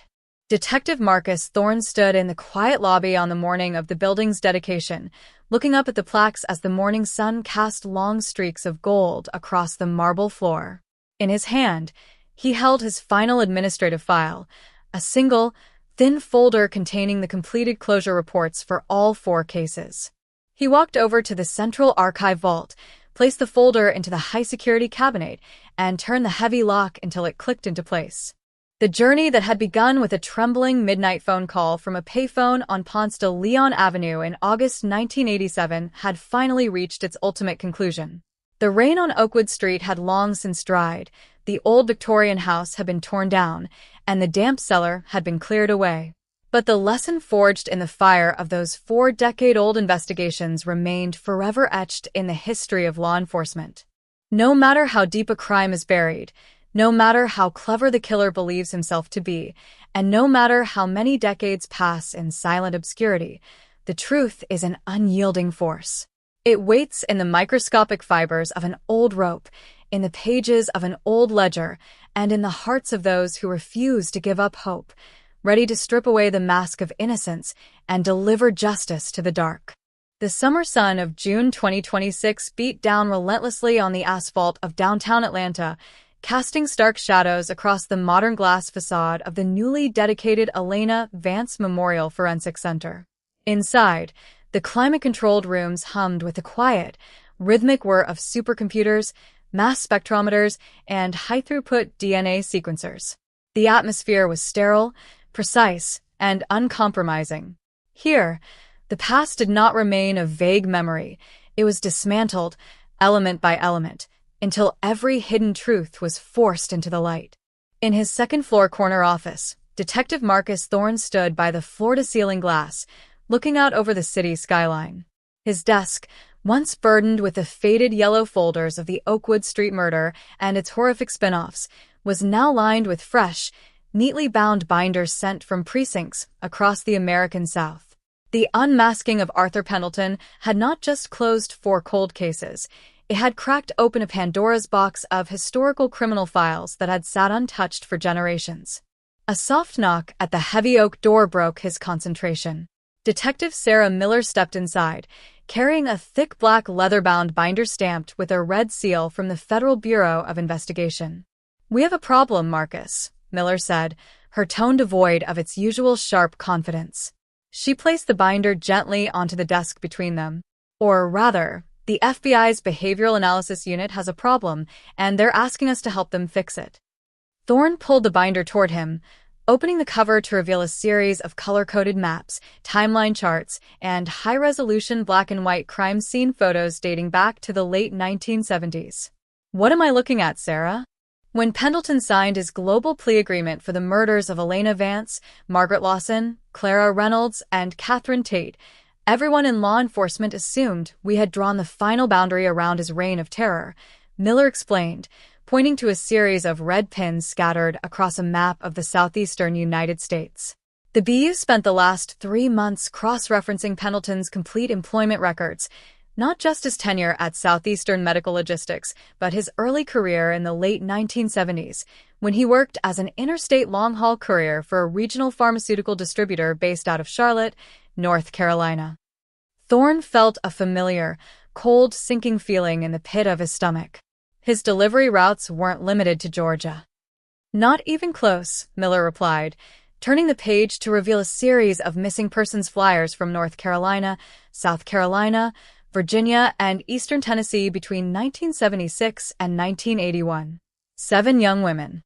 All of them vanished from gas stations, roadside diners, or late-night medical clinics located within 2 miles of interstate exit ramps along Pendleton's documented long-haul shipping routes. No bodies were ever recovered. No physical evidence was tied to a suspect at the time. The files have been sitting in federal archives for nearly 50 years. The implications were staggering.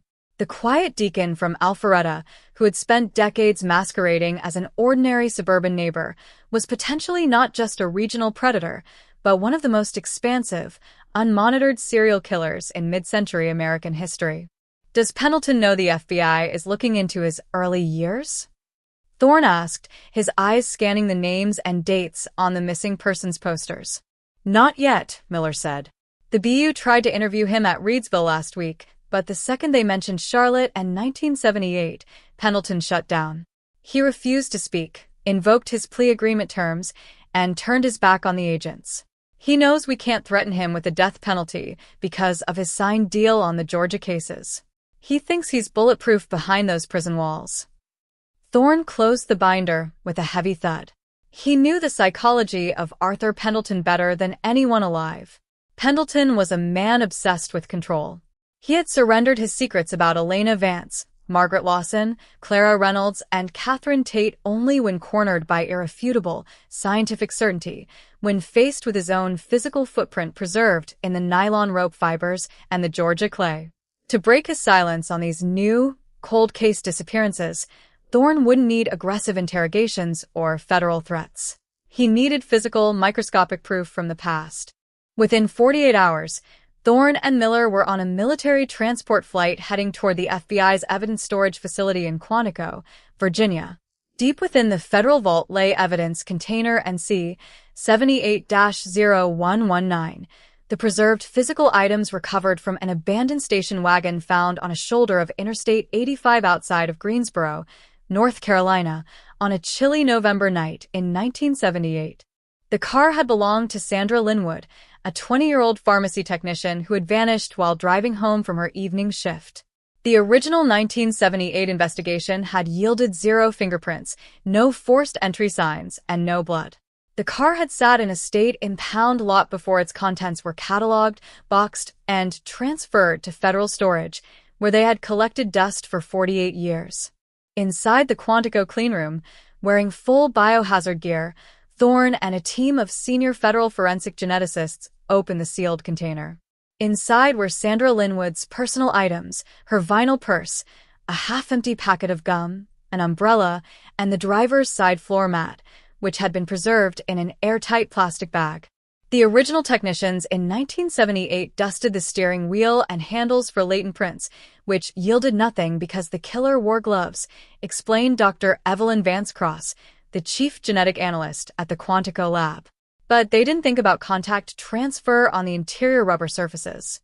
When a driver forces a victim into a vehicle or steps heavily onto a floor mat during a struggle, microscopic skin cells, textile fibers, and soil particles get crushed into the rubber grooves. Using high-intensity forensic light sources and vacuum-assisted cellular collection techniques developed specifically for ancient or degraded samples, technicians swept the rubber grooves of the driver's side floor mat. The collected microscopic material was put through an advanced ultra-deep DNA sequencing process, a technique capable of reconstructing full genetic profiles from as few as 3 or 4 degraded human skin cells. For 6 agonizing days, the lab worked in total isolation while Thorne waited in a nearby hotel, reviewing the cold case files of the 7 missing women from the late 1970s. On the 7th morning, the call came through. "Marcus, you need to come to the lab immediately," Dr. Vance Cross said over the secure line. "We didn't just find skin cells. We found something far more definitive." When Thorne arrived at the Quantico facility, Dr. Vance Cross pulled up a high-definition digital render on a massive display monitor. The screen showed a microscopic, multi-layered chemical analysis of a tiny, crushed residue particle extracted from the deep heel groove of the driver's side floor mat. "It's not just human DNA," Dr. Vance Cross explained, pointing to the spectral analysis graph on the screen. "It's a compound mixture. We found trace amounts of a specialized, industrial grease used exclusively in the wheel bearings of heavy-duty commercial transport trucks manufactured between 1975 and 1980. Mixed directly into that grease matrix were skin cells containing a full, pristine male DNA profile." She tapped a key on her keyboard, bringing up a side-by-side comparison chart. "We ran the profile against the state database sample we took from Arthur Pendleton during his arrest in Alpharetta. It's an absolute 100% match. Arthur Pendleton was inside Sandra Linwood's vehicle on the night she vanished in November 1978. Equipped with the new, irrefutable federal evidence, Thorne and Miller returned to Georgia. This time, they didn't go to the prison interrogation room in Reedsville alone. They were accompanied by a senior federal prosecutor and a video recording team from the United States Department of Justice. When Arthur Pendleton was led into the room, he looked older, weaker, and more withdrawn than he had 3 months prior. He sat down heavily in the steel chair, staring at the table, refusing to acknowledge the presence of the investigators. "I have nothing to say to you," Pendleton muttered, his voice coarse and hollow. "My deal is signed. I'm dying in this place anyway. You can't touch me." Thorne didn't argue. He slowly laid out a single, large digital photograph on the table. It was the microscopic render of the truck grease and skin cell matrix recovered from Sandra Linwood's car, overlaid with his official 1978 interstate delivery route manifest from Charlotte to Greensboro. "We don't need you to talk to us to prove you were there, Arthur," Thorne said quietly, his voice echoing in the small room. "This is Sandra Linwood's car. November 14th, 1978. Modern science found your footprint crushed into the floor mat of her station wagon 48 years after you thought you wiped it clean. The federal government has officially indicted you on 7 counts of capital kidnapping resulting in death across 3 states. Pendleton's eyes widened as he stared at the image. His breath caught in his throat, and his pale, spotted hands began to tremble against the steel handcuffs. The illusion of his absolute control, the quiet satisfaction he had held onto, believing he had outsmarted the federal authorities regarding his early crimes, shattered instantly. How? How could you find that? Pendleton whispered, his voice cracking with genuine terror. It was almost 50 years ago. The car was clean. I wiped everything. You wiped what you could see, Arthur, Miller said, leaning forward. But you can't hide from the microscopic world. Science remembers every place you walked, every item you touched, and every victim you took. You can sit in this room and stay silent, or you can tell us where Sandra and the others are buried so their families can bring them home before you die in a federal cell. The weight of the unyielding scientific proof, combined with the realization that his dark legacy was completely exposed down to its very origins, finally crushed the last remnants of Pendleton's resistance. The old man slumped forward, resting his forehead against the cold metal tabletop, weeping uncontrollably. Over the next 12 hours, in a sweeping, historic recorded deposition, Arthur Pendleton provided full, detailed confessions regarding all 7 missing women from his early long-haul courier days between 1976 and 1981. He drew detailed maps pinpointing forgotten drainage basins, rural bridge abutments, and deserted overgrown properties along the interstate corridors of North Carolina, South Carolina, and Virginia. The massive, multi-state recovery operation that followed in the late summer of 2026 was the largest coordinated forensic exhumation in the history of the southeastern United States. Using Pendleton's detailed maps, ground-penetrating radar, and forensic archaeology teams from 5 universities, law enforcement agencies systematically recovered the remains of all 7 victims, bringing an absolute, definitive resolution to cases that had stood as painful, unsolved wounds for nearly half a century. The news shocked the entire nation. Headlines across major international news networks proclaimed the historic resolution. 50-year cold case, mystery solved. Scientific breakthrough unmasks mid-century interstate serial killer. On a clear, warm afternoon in late July 2026, a solemn memorial service was held at the National Center for Missing and Exploited Children in Washington, D.C. The surviving family members of all 11 known victims of Arthur Pendleton, from the young nurse Elena Vance in Atlanta to Sandra Linwood in North Carolina, gathered together in a unified, powerful display of memory, resilience, and closure. Clara Vance stood at the podium, looking out at the hundreds of family members, law enforcement officers, and scientists assembled in the auditorium. Beside her stood Detective Marcus Thorne and Detective Sarah Miller. For nearly 50 years, a dark shadow walked among us, taking our sisters, our daughters, and our friends, hiding behind the mask of an ordinary man and the slow passage of time, Clara said, her voice resonant and clear. He believed that because decades had passed, his crimes had faded into dust. But he underestimated the power of truth. He underestimated the dedication of officers who refused to give up, and the miraculous light of modern science that can read the quietest whisper left behind on an old piece of rope or a dusty floor mat. She looked directly at Thorne and Miller, her eyes filled with tears of profound gratitude. Today, 11 families finally have their loved ones back. 11 names are restored to the light. The killer thought he had buried his past forever, but the evidence spoke from the dark, and justice reached across half a century to seal his fate. Back at the Fulton County Precinct in Atlanta, the atmosphere was quiet as the evening sun dipped below the horizon, casting long orange rays across the desk where the journey had begun months earlier. On the wall of the cold case unit, the massive board that had once contained dozens of red pins representing unsolved cases from the 1970s and 1980s was now almost entirely clean. Detective Marcus Thorne picked up his coat, looked back at the framed photograph of Elena Vance resting on his desk, and turned off the office lights. The long journey through the dark corridors of the past was complete. The rain on Oakwood Street, the damp cellar in Atlanta, the remote pine forests of North Georgia, and the dusty highways of the Carolinas were no longer haunts of unanswered horror. The long-buried evidence had fulfilled its ultimate purpose, demonstrating to the world that no matter how much time elapses, no matter how cold the trail becomes, and no matter how deep the secret is hidden, justice never sleeps, never forgets, and will always find its way home. Part 6, Word Count, 2,630 words. The scorching heat of August 2026 hung heavy over the concrete courtyard of the maximum security federal penitentiary in Florence, Colorado.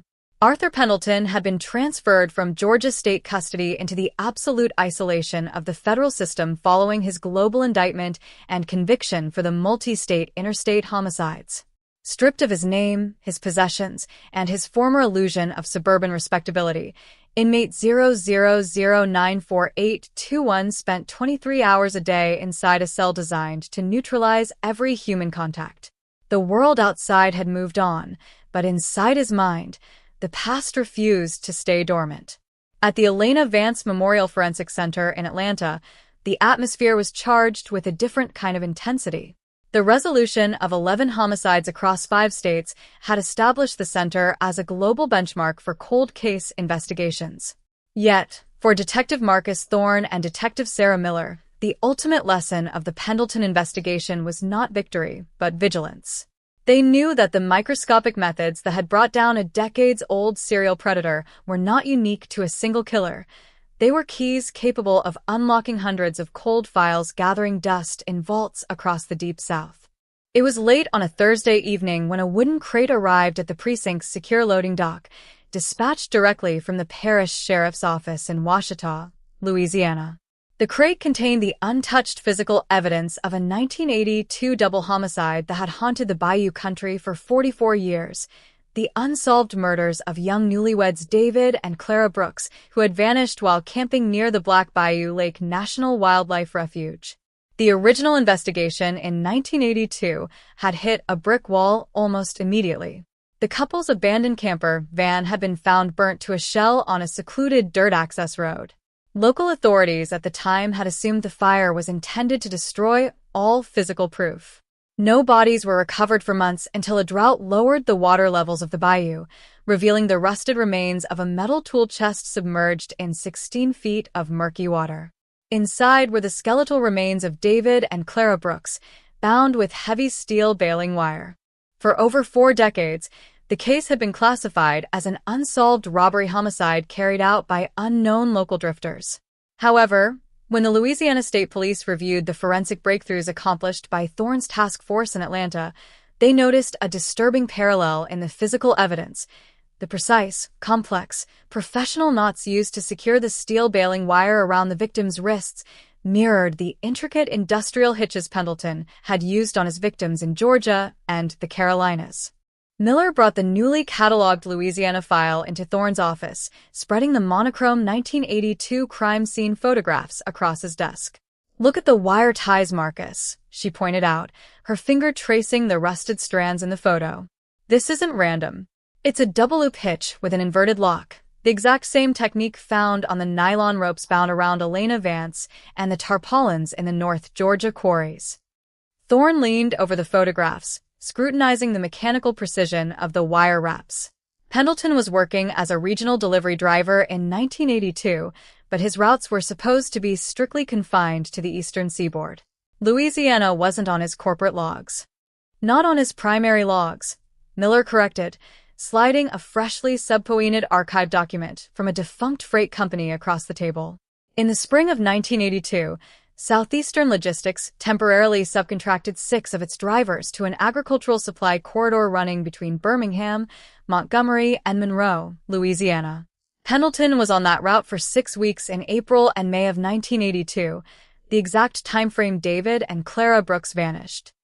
The realization hit the room like a cold blast of air. The scope of Pendleton's dark journey was expanding once again into regions where local authorities had long given up hope of ever finding answers. The task force wasted no time. Under strict chain of custody protocols, the original rusted baling wire recovered from the Louisiana Bayou chest was delivered to the center's Advanced Metallurgy and Microtrace Extraction Laboratory. The challenge was formidable. Unlike nylon rope or soft cotton fibers, smooth metal baling wire exposed to 44 years of submersion in stagnant, acidic bayou water was considered by traditional forensic standards to be entirely stripped of biological material. However, Dr. Vance Cross and her team at the center had developed a revolutionary technique called cavitation microextraction, using targeted ultrasonic sound waves suspended in a specialized liquid buffer solution to dislodge microscopic cellular fragments trapped deep inside the microscopic rust pits and corrosion grooves of the metal wire. For 3 days, the laboratory performed continuous ultrasonic cycles on the rusted wire segments.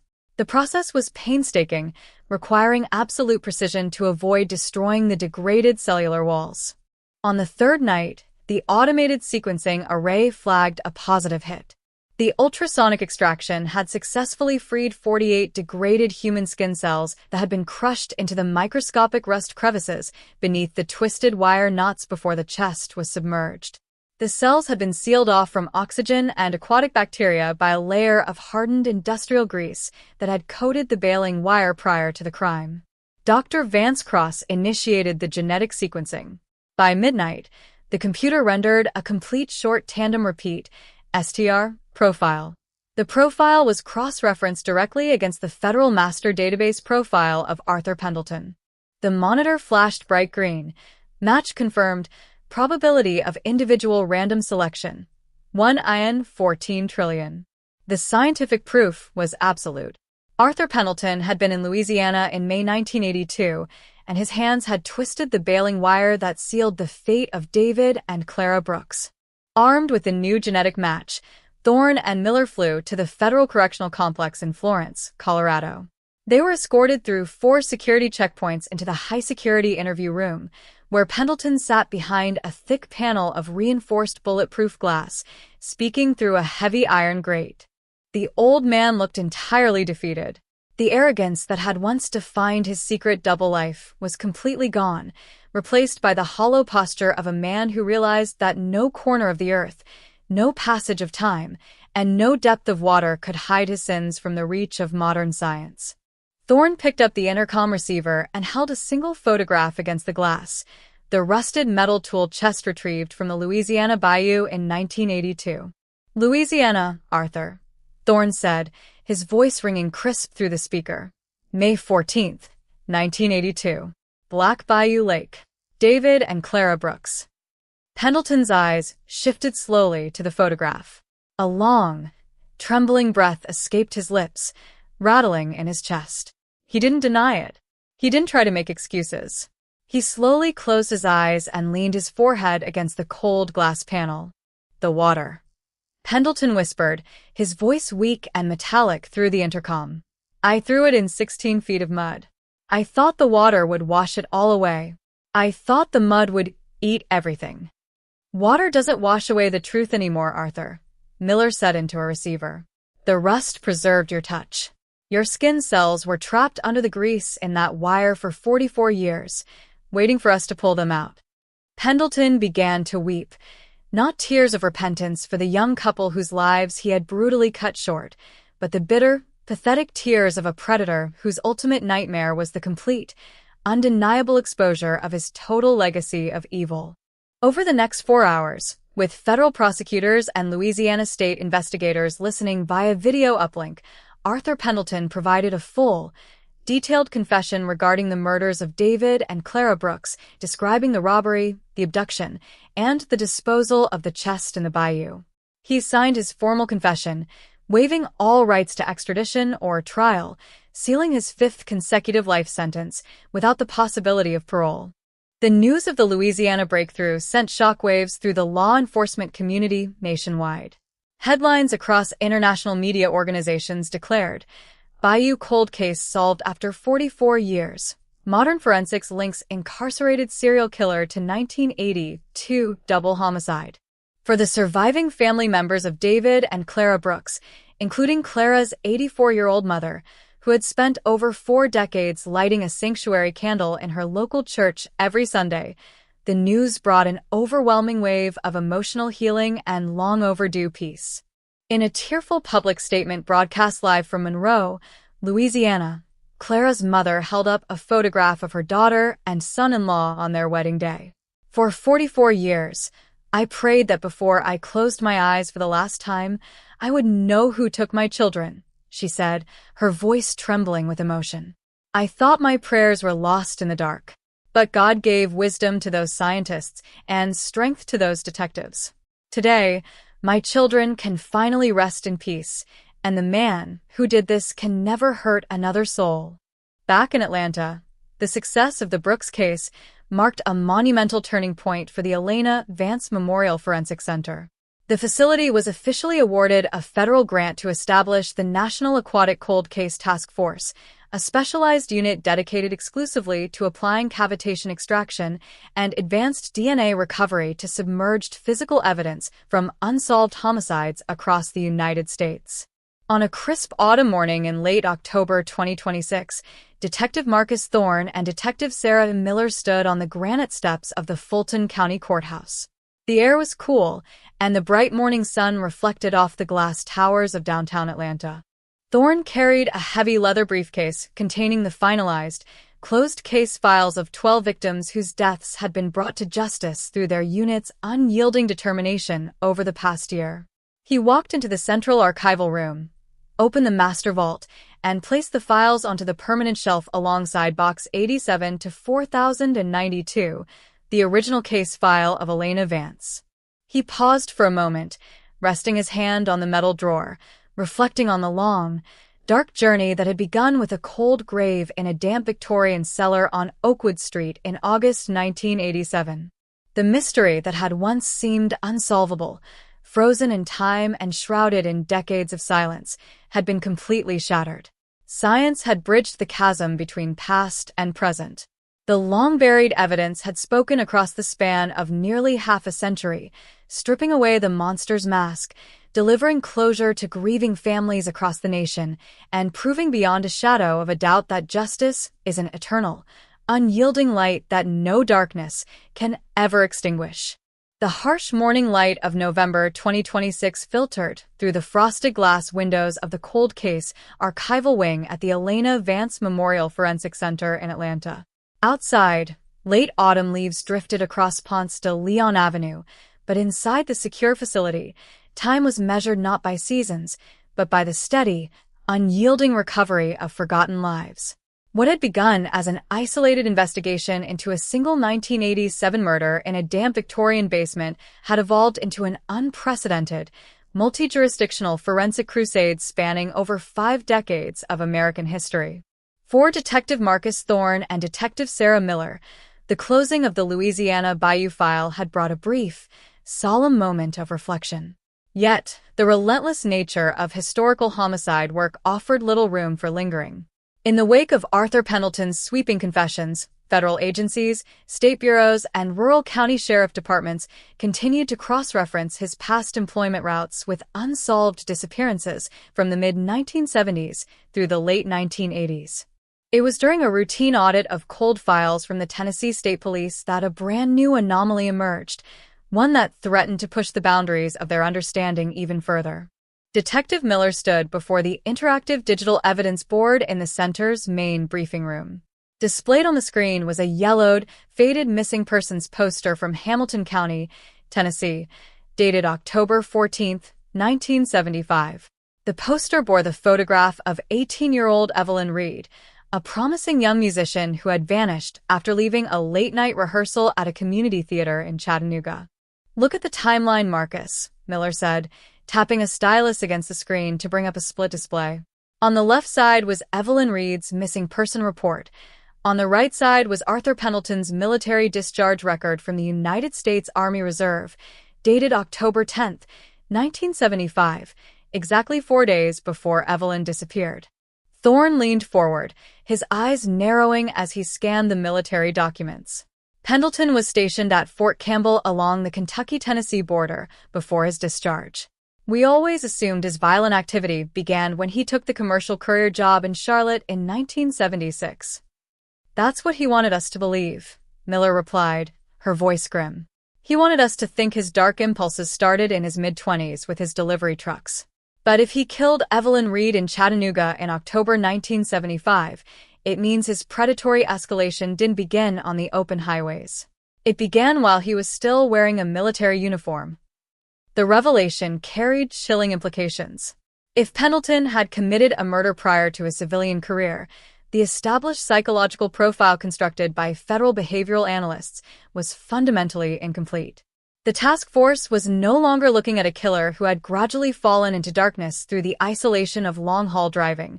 They were looking at a predator whose deadly instincts were already fully formed before he ever stepped foot into a commercial delivery van.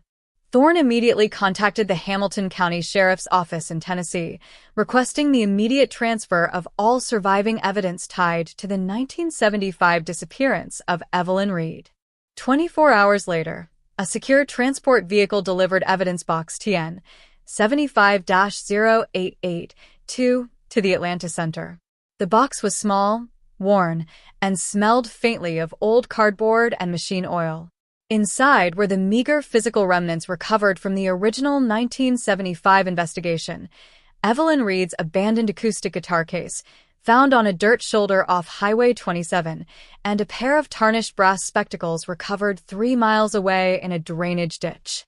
Crucially, the box also contained something the original investigators in 1975 had failed to understand: a short length of heavy-duty olive-drab canvas webbing strap, commonly used in military utility duffel bags during the Vietnam War era. The strap had been found snagged on a barbed wire fence near the drainage ditch, where Evelyn's glasses were discovered. In 1975, investigators had dismissed the canvas strap as random roadside litter left behind by agricultural workers or passing army convoys.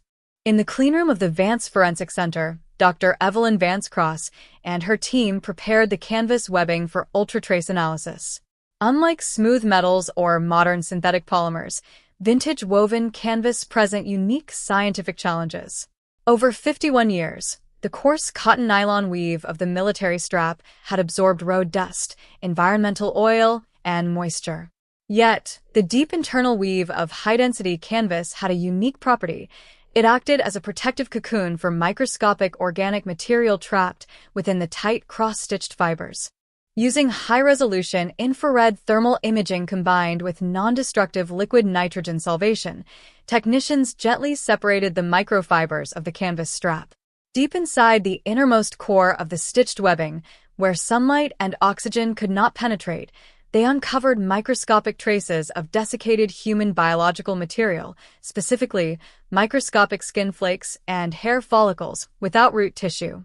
In 1975, this strap was pulled with immense force, Dr. Vance Cross explained to Thorne and Miller as they watched the procedure through the laboratory observation window. The friction of the webbing being cinched tight transferred epidermal cells deep into the mechanical weave of the canvas.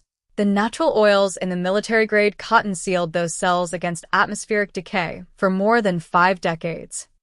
The laboratory team utilized ultra-deep single-cell genomic sequencing to reconstruct a viable genetic profile from the trapped skin flakes. For 4 agonizing days, the high-throughput sequencers processed the degraded DNA fragments, piecing together the microscopic puzzle base pair by base pair. On the 5th morning, the computer system completed the alignment algorithm. The resulting full STR DNA profile was immediately uploaded to the federal database for direct comparison against Arthur Pendleton's reference sample. The system alert chimed across the laboratory workstation. Positive match confirmed. Specific individual DNA identification. Arthur Pendleton, October 1975 canvas strap sample. The scientific proof was absolute and indisputable. Arthur Pendleton had held that military canvas strap in his hands off Highway 27 in Chattanooga on the night Evelyn Reed vanished in October 1975. Armed with this groundbreaking 51-year-old genetic match, Detective Thorne and Detective Miller boarded a flight to the federal maximum security facility in Florence, Colorado. The physical condition of Arthur Pendleton had deteriorated significantly since his transfer to the high-security federal block. His hair was stark white, his posture severely stooped, and his eyes carried the hollow, vacant look of a man who spent 23 hours a day staring at concrete walls. He was brought into the glass partition visitation booth in heavy restraints, looking at Thorne with a mixture of resentment and profound, weary resignation. Thorne didn't offer a greeting. He simply pressed a single photograph against the glass, an old, black and white high school yearbook photo of Evelyn Reed holding her acoustic guitar in the autumn of 1974. Beside it, he placed a copy of Pendleton's 1975 military discharge papers from Fort Campbell. "Chattanooga, Arthur," Thorne said, his voice quiet, clear, and unyielding through the intercom. "October 14th, 1975. You were 24 years old. You were wearing an Army uniform. You thought 5 decades had wiped that highway clean." Pendleton stared at the black and white photo of Evelyn Reed. His hands, bound at the wrists by heavy steel cuffs, began to shake violently against his lap. He closed his eyes, leaning his head back against the concrete wall behind him. How? "How could you possibly know about Chattanooga?" Pendleton rasped, his voice barely audible through the speaker. "There was nothing left on that road. I burned her things. I threw the guitar case away. I wiped everything." "You left your military duffel strap on the barbed wire fence, Arthur," Miller said, leaning close to the glass. "You pulled it tight, and your skin cells got locked inside the canvas fibers. They stayed there in an archive box in Tennessee for 51 years, waiting for modern science to bring your victim's name back into the light." A long, suffocating silence filled the booth. The hum of the prison's security ventilation system seemed to amplify the crushing weight of the moment. Pendleton's shoulders collapsed forward, and tears began to cut clean tracks through the dust on his wrinkled, sunken face. "I was young." Pendleton wept, his voice cracking with age and despair. "I was coming home from Fort Campbell. I saw her walking along the shoulder with that guitar. The darkness in my head. It took control of me long before I ever drove a delivery truck. I took her into the woods near the Tennessee River. Buried her near the old railway bridge, where no one ever goes."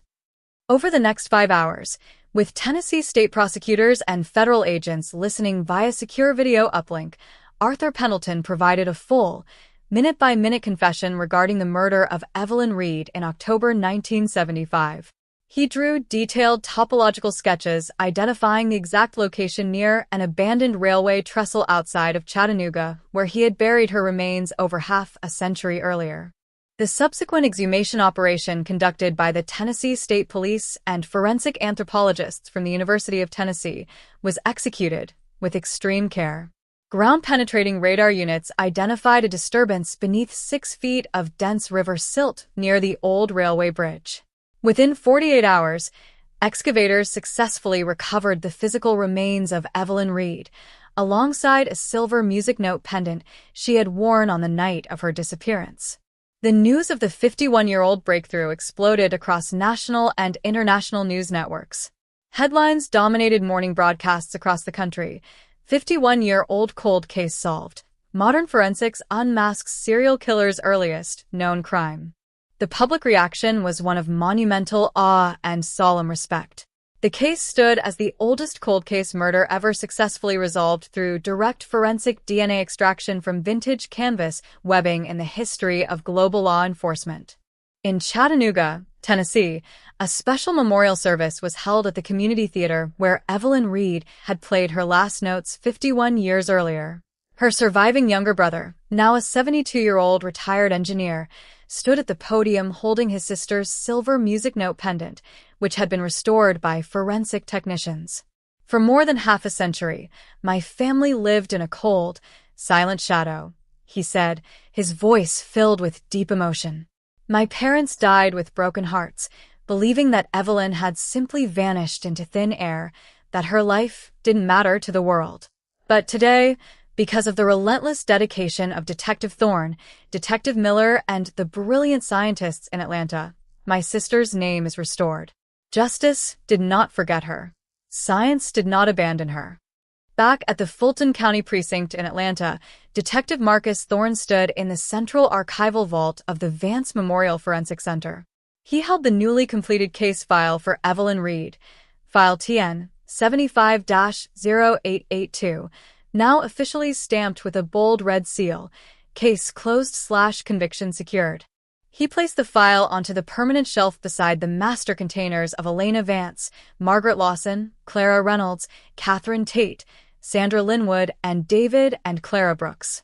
13 lives, stolen across 3 decades, brought out of the shadows and restored to the light through the unyielding power of modern science and human persistence. Thorne turned off the vault lights and stepped out into the hallway. The journey that had begun in a damp, decaying basement on Oakwood Street in August 1987 had redrawn the boundaries of criminal justice forever.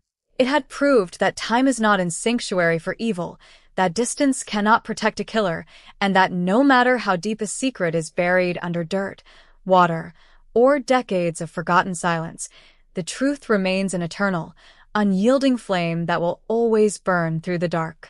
The harsh winter winds of December 2026 whipped across the frost-covered granite steps of the Fulton County Justice Center in downtown Atlanta. Inside the heated auditorium of the Elena Vance Memorial Forensic Center, a solemn atmosphere prevailed. What had started 18 months earlier as an investigation into a single, localized 1987 cold case on Oakwood Street had escalated into the most expansive historical homicide investigation in the history of American law enforcement. Detective Marcus Thorne and Detective Sarah Miller sat in their second-floor office, surrounded by digital mapping monitors that displayed a complex network of interstate highways, delivery logistics hubs, and military deployment records stretching from 1974 to 1989. The total number of confirmed victims linked to Arthur Pendleton through direct, microscopic DNA matching had reached 13. The nation viewed the unit's work as a miraculous triumph of modern science. Yet, Thorne knew that in the world of serial predation, the discovery of one hidden truth often illuminated the edges of an even darker void. It was during a late-night audit of Pendleton's personal effects, specifically a crate of vintage automotive repair manuals and road atlases seized from his garage in Alpharetta, that Miller made a discovery that altered the trajectory of their investigation once again. While scanning the high-resolution digital X-ray imagery of a heavily worn 1979 Rand McNally Road Atlas, technicians noticed a physical anomaly. The heavy cardboard rear cover of the atlas was slightly thicker than standard factory specifications. Under precise thermal imaging and microscopic layer separation, forensic analysts discovered that the cover had been custom-modified with a hidden interior pocket, sealed carefully with rubber cement. Inside that hidden pocket lay 3 faded, monochrome 35mm photographic slides, wrapped in acid-free glassine paper, alongside a small, silver thumb latch key stamped with a 3-digit number, 402. Thorne and Miller examined the contents under the bright halogen lights of the laboratory cleanroom. The 3 35mm photographic slides did not depict landscapes or family gatherings. They showed a series of hand-drawn architectural floor plans, complete with precise dimensional measurements, structural cross-sections, and specific subterranean markings. The floor plans did not match the Victorian mansion on Oakwood Street where Elena Vance had been found. They depicted a completely different structure, a sprawling, multi-level agricultural storage facility with a subterranean root cellar, mapped with cold, draftsman-like precision. Written at the bottom of the second slide in Pendleton's unmistakable block lettering were 2 words, the repository. "This isn't a route map, Marcus," Miller whispered, her voice tight with tension as she adjusted the light table. "This is a blueprint." Pendleton didn't just bury his victims in random spots along highways or in vacant houses when he panicked. He built a centralized, subterranean site. The discovery of the key stamped 402 triggered an immediate federal database query across regional bank safety deposit boxes, storage locker facilities, and bus terminal lockers operating in Georgia, Alabama, and Tennessee during the late 1970s and 1980s. Within 48 hours, the key was matched to a defunct industrial self-storage facility located in an industrial zone outside of Anniston, Alabama. The facility had been built in 1978 and had changed ownership 4 times over 40 years, but Unit 402 had remained legally frozen in administrative probate due to unpaid rental fees dating back to 1989, the exact year Pendleton had suddenly stopped his long-haul logistics work and settled into suburban domesticity in Alpharetta. A joint strike force consisting of Thorne's task force, the FBI Behavioral Analysis Unit, Alabama State Troopers, and Forensic Anthropology units mobilized immediately. On a cold, overcast Tuesday morning, The convoy arrived at the rusted corrugated steel gates of the Anniston storage facility. Unit 402 sat at the far rear of the property, tucked away in an isolated corner shaded by overgrown kudzu vines and pine trees. The exterior metal door was covered in decades of surface rust, its original padlock intact. Thorne stepped forward, inserted the silver thumb latch key into the lock, and turned it. The heavy internal tumbler clicked open with a sharp, metallic snap that echoed through the quiet industrial park. The heavy steel door was rolled upward, releasing a blast of cold, stagnant air that smelled of ozone, dry concrete, and ancient dust. The interior of the storage unit was lined with floor-to-ceiling steel shelving units, carefully arranged like an archive. But there were no household boxes or furniture inside. On the shelves stood 28 sealed steel military ammunition cans, each labeled with a Dymo-tape plastic label bearing a specific date, a town name, and a set of geographical coordinates spanning the years 1974 to 1988. At the rear of the storage unit, set into the concrete floor, was a heavy steel trapdoor secured with an industrial combination dial, the exact physical feature depicted on the hidden architectural slides found inside Pendleton's road atlas. "My God," Miller breathed, stepping back as tactical lights swept across the subterranean trapdoor. "It's a criminal archive." He built a permanent physical repository. The site was immediately designated a federal crime scene of maximum priority. Over the next 72 hours, a team of federal forensic specialists systematically documented, cataloged, and processed the contents of Unit 402 under strict chain of custody protocols. The steel ammunition cans did not contain human remains. They contained meticulously organized personal effects, identity cards, jewelry, clothing fragments, and handwritten journals detailing the abductions and locations of victims spanning 3 decades. The contents of the cans provided irrefutable physical proof linking Pendleton to cold case disappearances that had baffled law enforcement across 7 states for over 40 years. When the subterranean steel trapdoor was breached by federal engineers, investigators uncovered a reinforced concrete cellar equipped with specialized storage lockers, specialized tools, and a collection of pristine, unedited audio cassette tapes containing recorded logs made by Pendleton during his long-haul delivery trips between 1976 and 1988. In these audio recordings, speaking in a calm, monotonous, everyday voice, Pendleton recounted his movements, his psychological compulsions, and the precise geographic locations where he had concealed his victims across the southeastern United States. The tapes were a horrifying, minute-by-minute journal of a hidden double life, recorded by a man who believed his secrets would remain buried forever beneath concrete and steel. The discovery of Unit 402 fundamentally transformed the historical narrative of American serial crime. Pendleton was no longer merely a cold case killer exposed by modern DNA. He was unmasked as one of the most organized, methodical, and prolific serial predators in modern history, a man who had constructed a literal vault to house the evidence of his crimes while living an unassuming, respectable life as a suburban church deacon. Equipped with the mountains of physical evidence, journals, and audio cassette logs recovered from the Anniston repository, Detective Thorne and Detective Miller flew to the federal maximum security facility in Florence, Colorado, for what would be their final confrontation with Arthur Pendleton. The meeting took place inside the high-security legal conference room. Pendleton was brought in wearing heavy body restraints, supported by 2 federal guards. The old man was physically frail, his breathing labored, his eyes hollow and sunken. The news of the discovery of Unit 402 had reached him through his legal counsel 24 hours earlier, shattering the last remaining vestige of his psychological defense.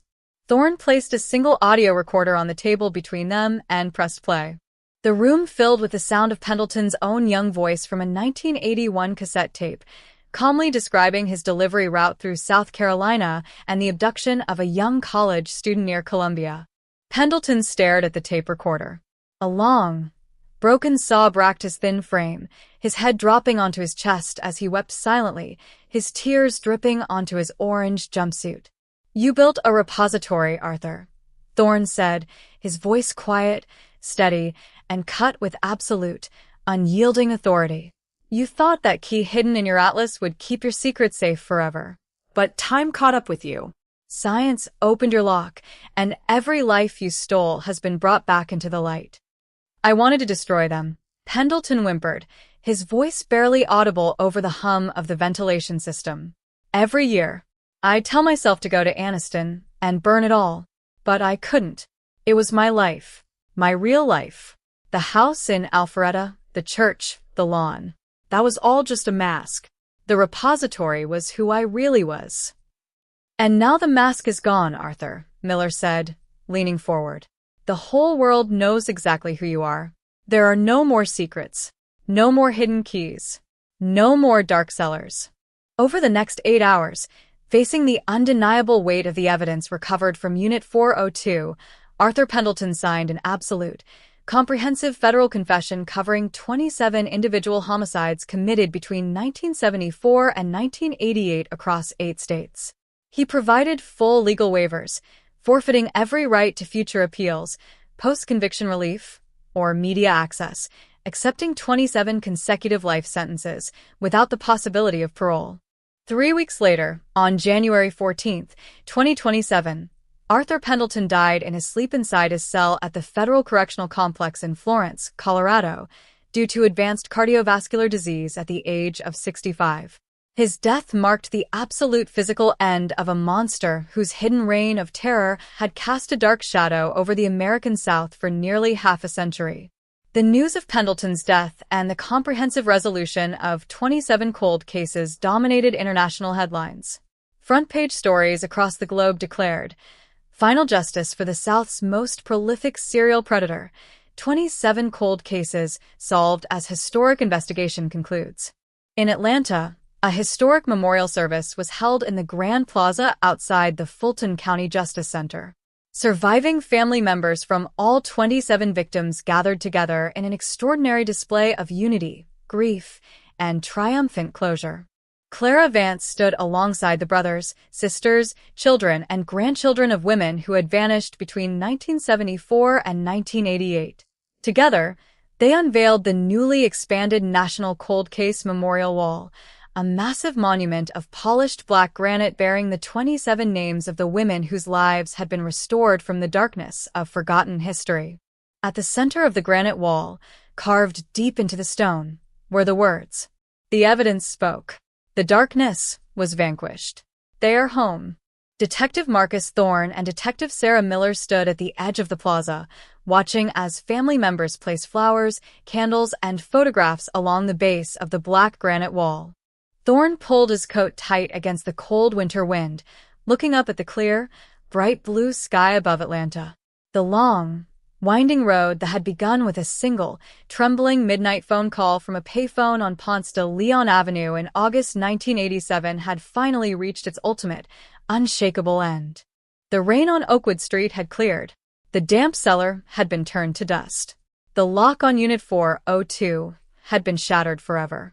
The long-buried evidence had fulfilled its ultimate purpose, proving to the world for all time that no matter how deep a crime is hidden, no matter how clever the perpetrator believes himself to be, and no matter how many decades pass in silence, justice is an eternal, unyielding force that will always hunt down the dark and lead the innocent home. The icy dawn of February 2027 broke over the quiet grounds of the Georgia Bureau of Investigation headquarters in Decatur, casting a sharp blue light across the frosted pine trees lining the perimeter. Although Arthur Pendleton had died in his Colorado prison cell weeks earlier, the seismic wake left by his exposure continued to rumble through law enforcement agencies nationwide. The unearthing of the Anniston repository had rewritten the history of modern forensics, proving that microscopic, decades-old evidence could dismantle even the most complex web of historical crimes. At the Elena Vance Memorial Forensic Center, the work had not ceased with Pendleton's death. On the contrary, the center had been transformed into an international training institute and operational hub. Federal agents, forensic geneticists, and senior detectives from across North America and Europe now gathered in its lecture halls to study the methodologies forged during the Vance investigation. Yet, Inside the second-floor office of Detective Marcus Thorne and Detective Sarah Miller, a new kind of quiet had settled. The physical evidence wall, once covered in red pins, string, and black-and-white crime scene photos, was now almost completely bare. Only a single, clear plastic archive sleeve remained pinned to the center corkboard. Inside that sleeve rested a faded, yellowed carbon copy police log from August 12, 1987, the original record of the anonymous midnight phone call placed from the payphone on Ponce de Leon Avenue. Miller poured 2 cups of black coffee, placing one on Thorne's desk. She sat down across from him, looking at the faded document. "We closed 27 homicides, Marcus. We recovered remains across 8 states. We gave 27 families their lives back. But that payphone call still doesn't make sense." Thorne picked up his coffee, his eyes fixed on the 60-word transcript recorded by the Fulton County Dispatcher 40 years prior. Check the cellar on Oakwood Street. When Pendleton confessed to Elena's murder in 2025, Thorne said slowly, his voice reflecting months of quiet rumination, he claimed he made that call out of a sudden wave of panic and guilt 2 days after he buried her. He claimed he held his breath, dropped a dime into the slot, spoke those 6 words, and ran. "And we believed him, because it fit the narrative of a panicked killer," Miller replied, leaning forward. "But think about who Pendleton actually was, Marcus. We spent 18 months dissecting his mind, his journals, his audio tapes, and his hidden repository in Anniston. He was an absolute narcissist. He was a cold, calculating archivist who kept trophy cans, recorded audio journals of his abductions, and built a secret underground vault to store evidence for 30 years. A man like that doesn't experience sudden, overwhelming moral guilt. He doesn't risk exposure by calling the police on himself." Thorne set his cup down, the realization settling in the air like a cold draft. If Pendleton didn't make that phone call from Ponce de Leon Avenue, then who did? The question opened a subtle, terrifying fracture in a narrative everyone believed had been permanently sealed. If a second individual knew about the body in the Oakwood Street basement on August 12, 1987, it meant that for nearly 40 years, an unidentified witness, or an accomplice, had remained completely invisible to law enforcement. The task force was immediately reactivated in absolute secrecy. Thorne and Miller did not announce their fresh inquiry to the press or the department. They quietly pulled the original, physical 1,987 telecommunications dispatch logs from the basement archives of the Atlanta Police Department. In 1987, digital call tracing was in its infancy, but emergency dispatch centers utilized analog magnetic tape reels to record incoming emergency calls for quality and operational logging. The original master reel for August 12, 1987, Reel 87-0812, had sat sealed inside an anti-static foil envelope in the state telecommunications vault for nearly 4 decades. Thorne delivered the master reel to the center's Advanced Audio Forensics and Digital Restoration Laboratory. Using modern laser splicing technology and digital spectral isolation, audio engineers digitized the 40-year-old analog magnetic tape, stripping away the static, background hum, and electrical interference inherent to late 1980s landline telecommunications. The restored audio track was played through high-fidelity studio monitors in the clean room. The voice was clear, crisp, and undeniably distinct. Check the cellar on Oakwood Street.